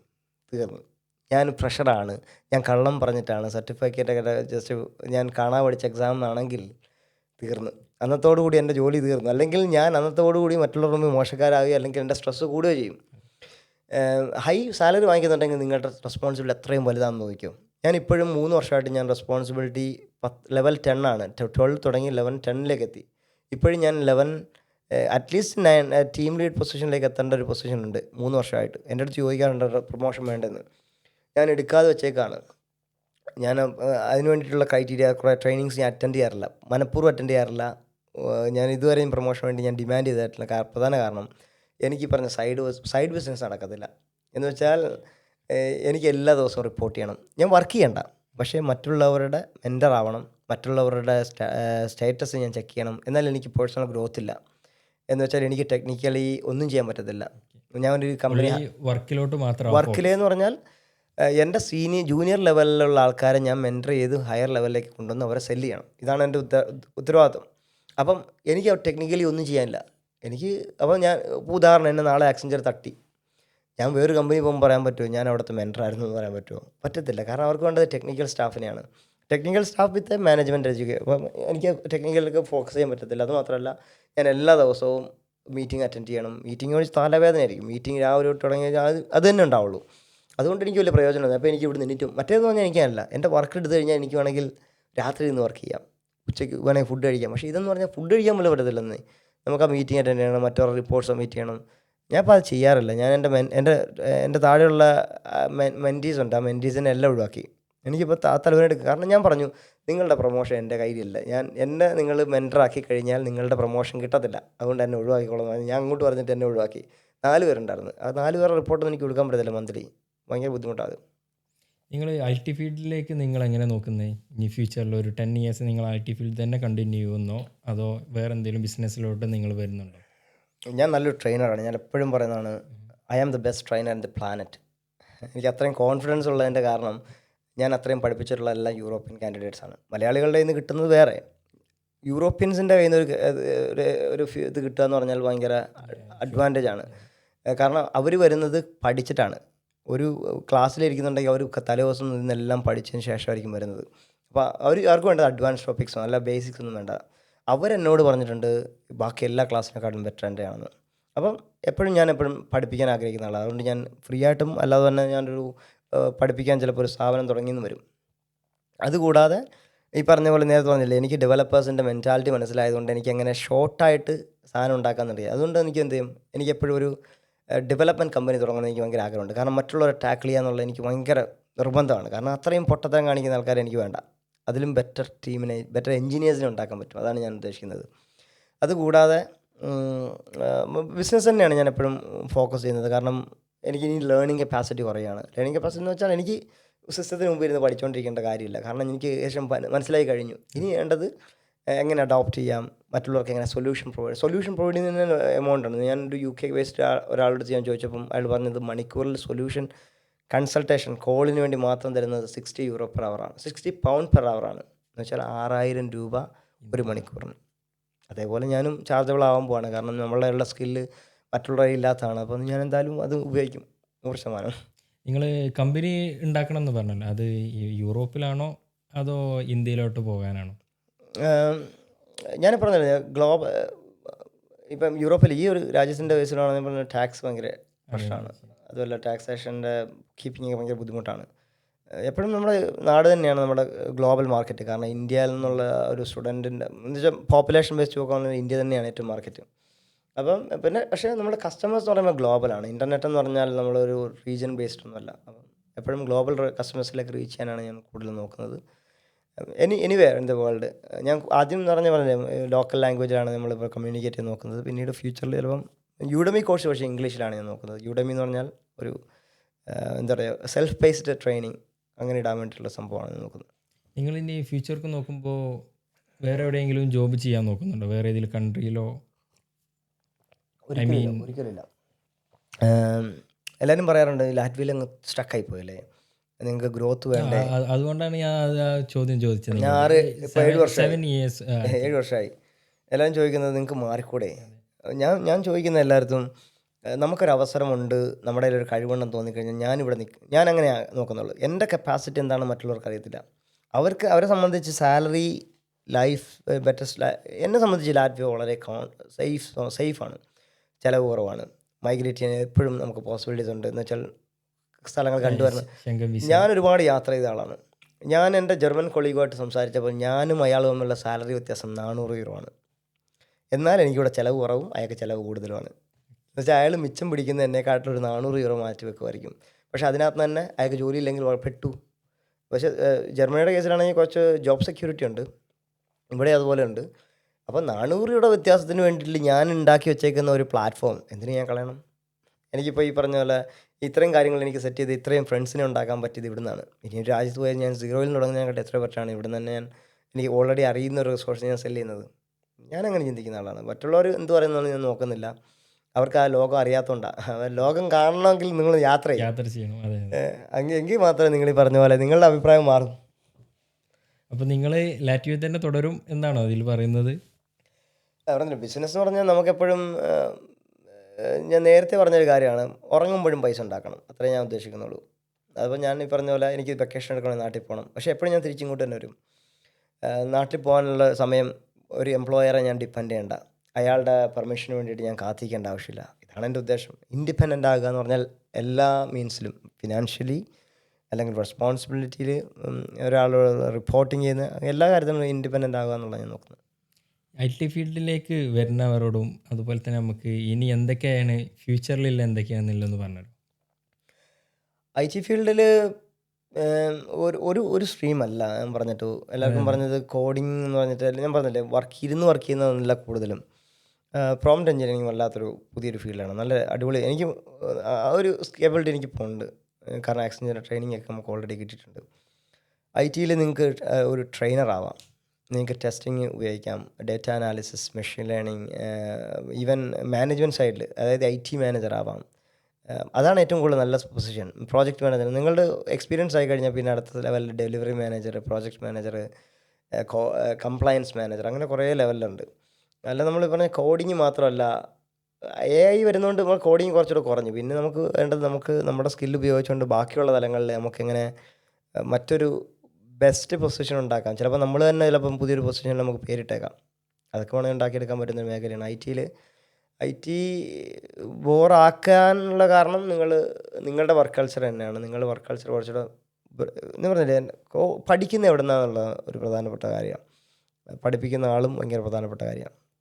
അതുകൊണ്ടാണോ ഇപ്പോൾ ന്യൂ ജനറേഷൻ മൈഗ്രേറ്റ്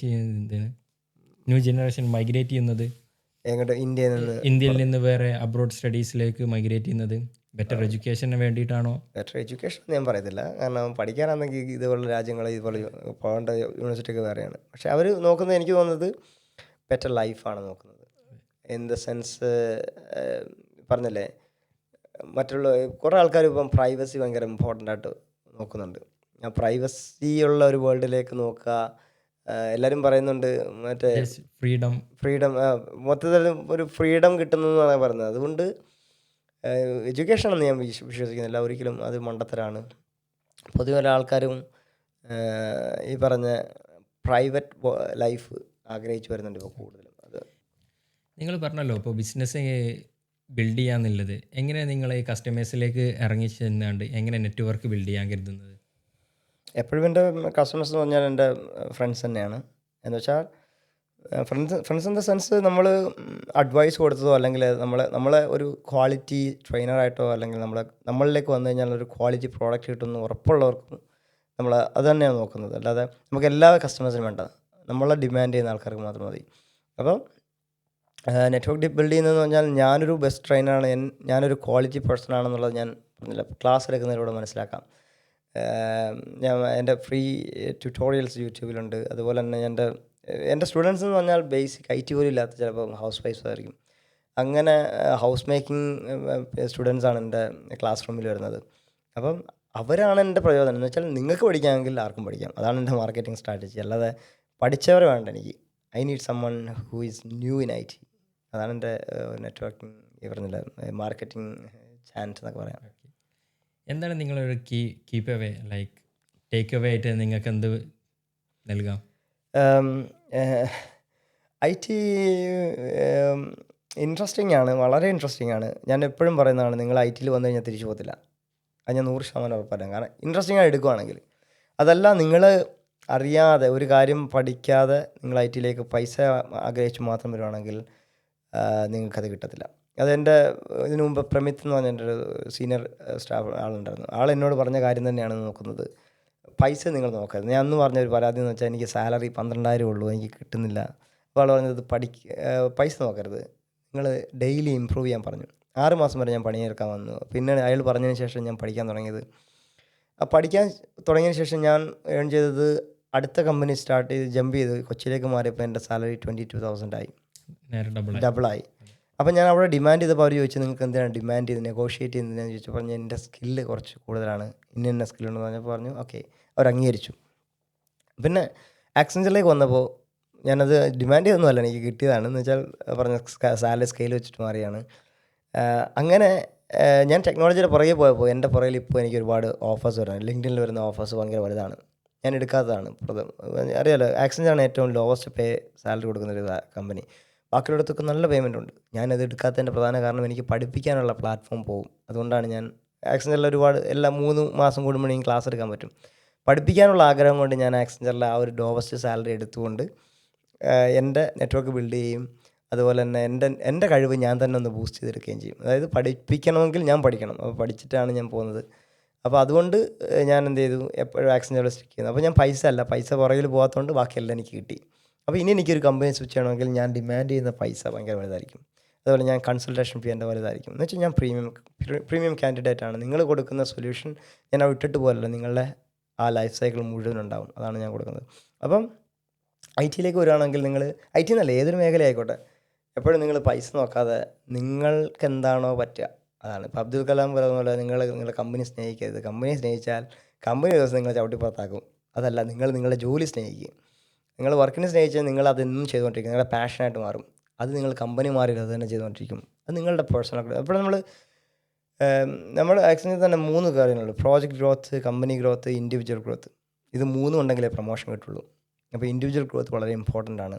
നിങ്ങളെ ലേൺ ചെയ്താലേ അവർക്ക് സെല് ചെയ്യാൻ പറ്റുള്ളൂ. അതുപോലെ തന്നെ നിങ്ങളെ അപ്ഗ്രേഡ് ചെയ്താലേ നിങ്ങൾക്ക് മറ്റുള്ള കമ്പനിയിൽ പോയി ഇൻ്റർവ്യൂ അറ്റൻഡ് ചെയ്ത് പാസ്സാകാൻ പറ്റുള്ളൂ. സോ എനിക്കറിയാം, ഒരുപാട് ടെക്നിക്കൽ ടേംസ് ഒന്നും ഞാൻ സംസാരിച്ചിട്ടില്ല, പക്ഷേ കാരണം ഈ പോഡ്കാസ്റ്റിൽ അങ്ങനെ ഒരു ടോപ്പിക്കല്ല. പക്ഷേ നിങ്ങൾക്ക് ഇനിയും ടെക്നിക്കലി അറിയണമെങ്കിൽ, അതായത് ഒരു കാര്യത്തെക്കുറിച്ച് ബിഹൈൻഡ് ദ സീൻസ് അറിയണമെങ്കിൽ, നമ്മുടെ ഹാക്കിങ്ങിലേക്കൊക്കെ പോകുന്ന ആൾക്കാരുണ്ട്. പക്ഷേ ഹാക്കിംഗ് എന്താണെന്ന് അറിയുന്നതിനെക്കാട്ടും ഹാക്കിങ്ങിൻ്റെ പുറകിലുള്ള scenes, what is behind the scenes, networking എന്താണെന്ന് അറിയാം, പ്രോസസ് ഫ്ലോ എന്താണ്, ഓപ്പറേറ്റിംഗ് സിസ്റ്റം എന്താണ്, ഓപ്പറേറ്റിംഗ് സിസ്റ്റത്തിലെ ഫങ്ഷൻസ് എന്ത്, കമ്പോണൻസ്, ഹാർഡ്വെയർ എങ്ങനെ വർക്ക് ചെയ്യുന്നു, ഇതൊക്കെ അറിഞ്ഞാൽ ബാക്കിയുള്ള എന്തും പഠിക്കാം. എന്നുവെച്ചാൽ മെഷീനെ നിങ്ങൾക്ക് എന്തും ആക്കാം. അതാണ് എൻ്റെ അഡ്വാൻറ്റേജ്. പക്ഷേ എന്താണ് മെഷീൻ ചെയ്യുന്നത് നിങ്ങൾക്ക് കൃത്യമായിട്ട് അറിയണം എങ്കിൽ ഓക്കെ. സോ നിങ്ങളിപ്പോൾ പറയുന്നത് നോളജ് ഇമ്പ്രൂവ് ചെയ്യുക എപ്പോഴും. എന്നുവെച്ചാൽ ഇപ്പോൾ എല്ലാവരും ചോദിക്കുന്നൊരു കാര്യം ഞാൻ അതുകൂടെ പറഞ്ഞിട്ട് നടത്താം.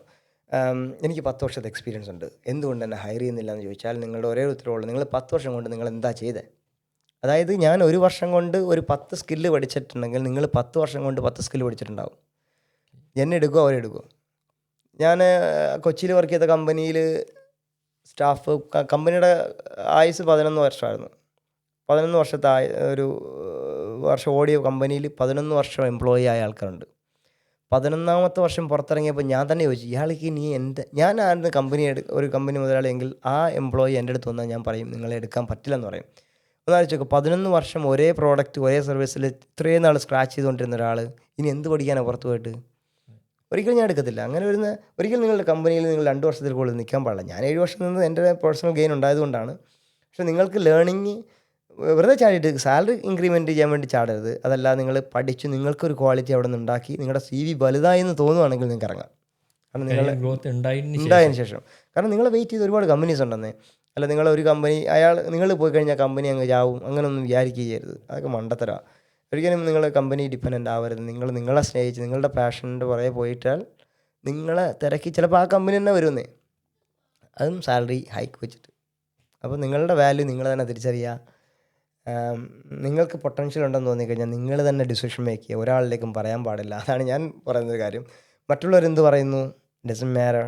നിങ്ങൾ എന്താണ് വർക്ക് ചെയ്യുന്നത് നിങ്ങൾക്കറിയാമെങ്കിൽ നിങ്ങൾക്ക് നിങ്ങളുടേതായ സെൽഫ് ഡിസിഷൻസ് എടുക്കാം. അല്ലാതെ മറ്റുള്ളവരുടെ വാക്കിന് വേണ്ടി കാത്തിരിക്കരുത്. Thank you for everything. Thank you very much Rizwan for your time.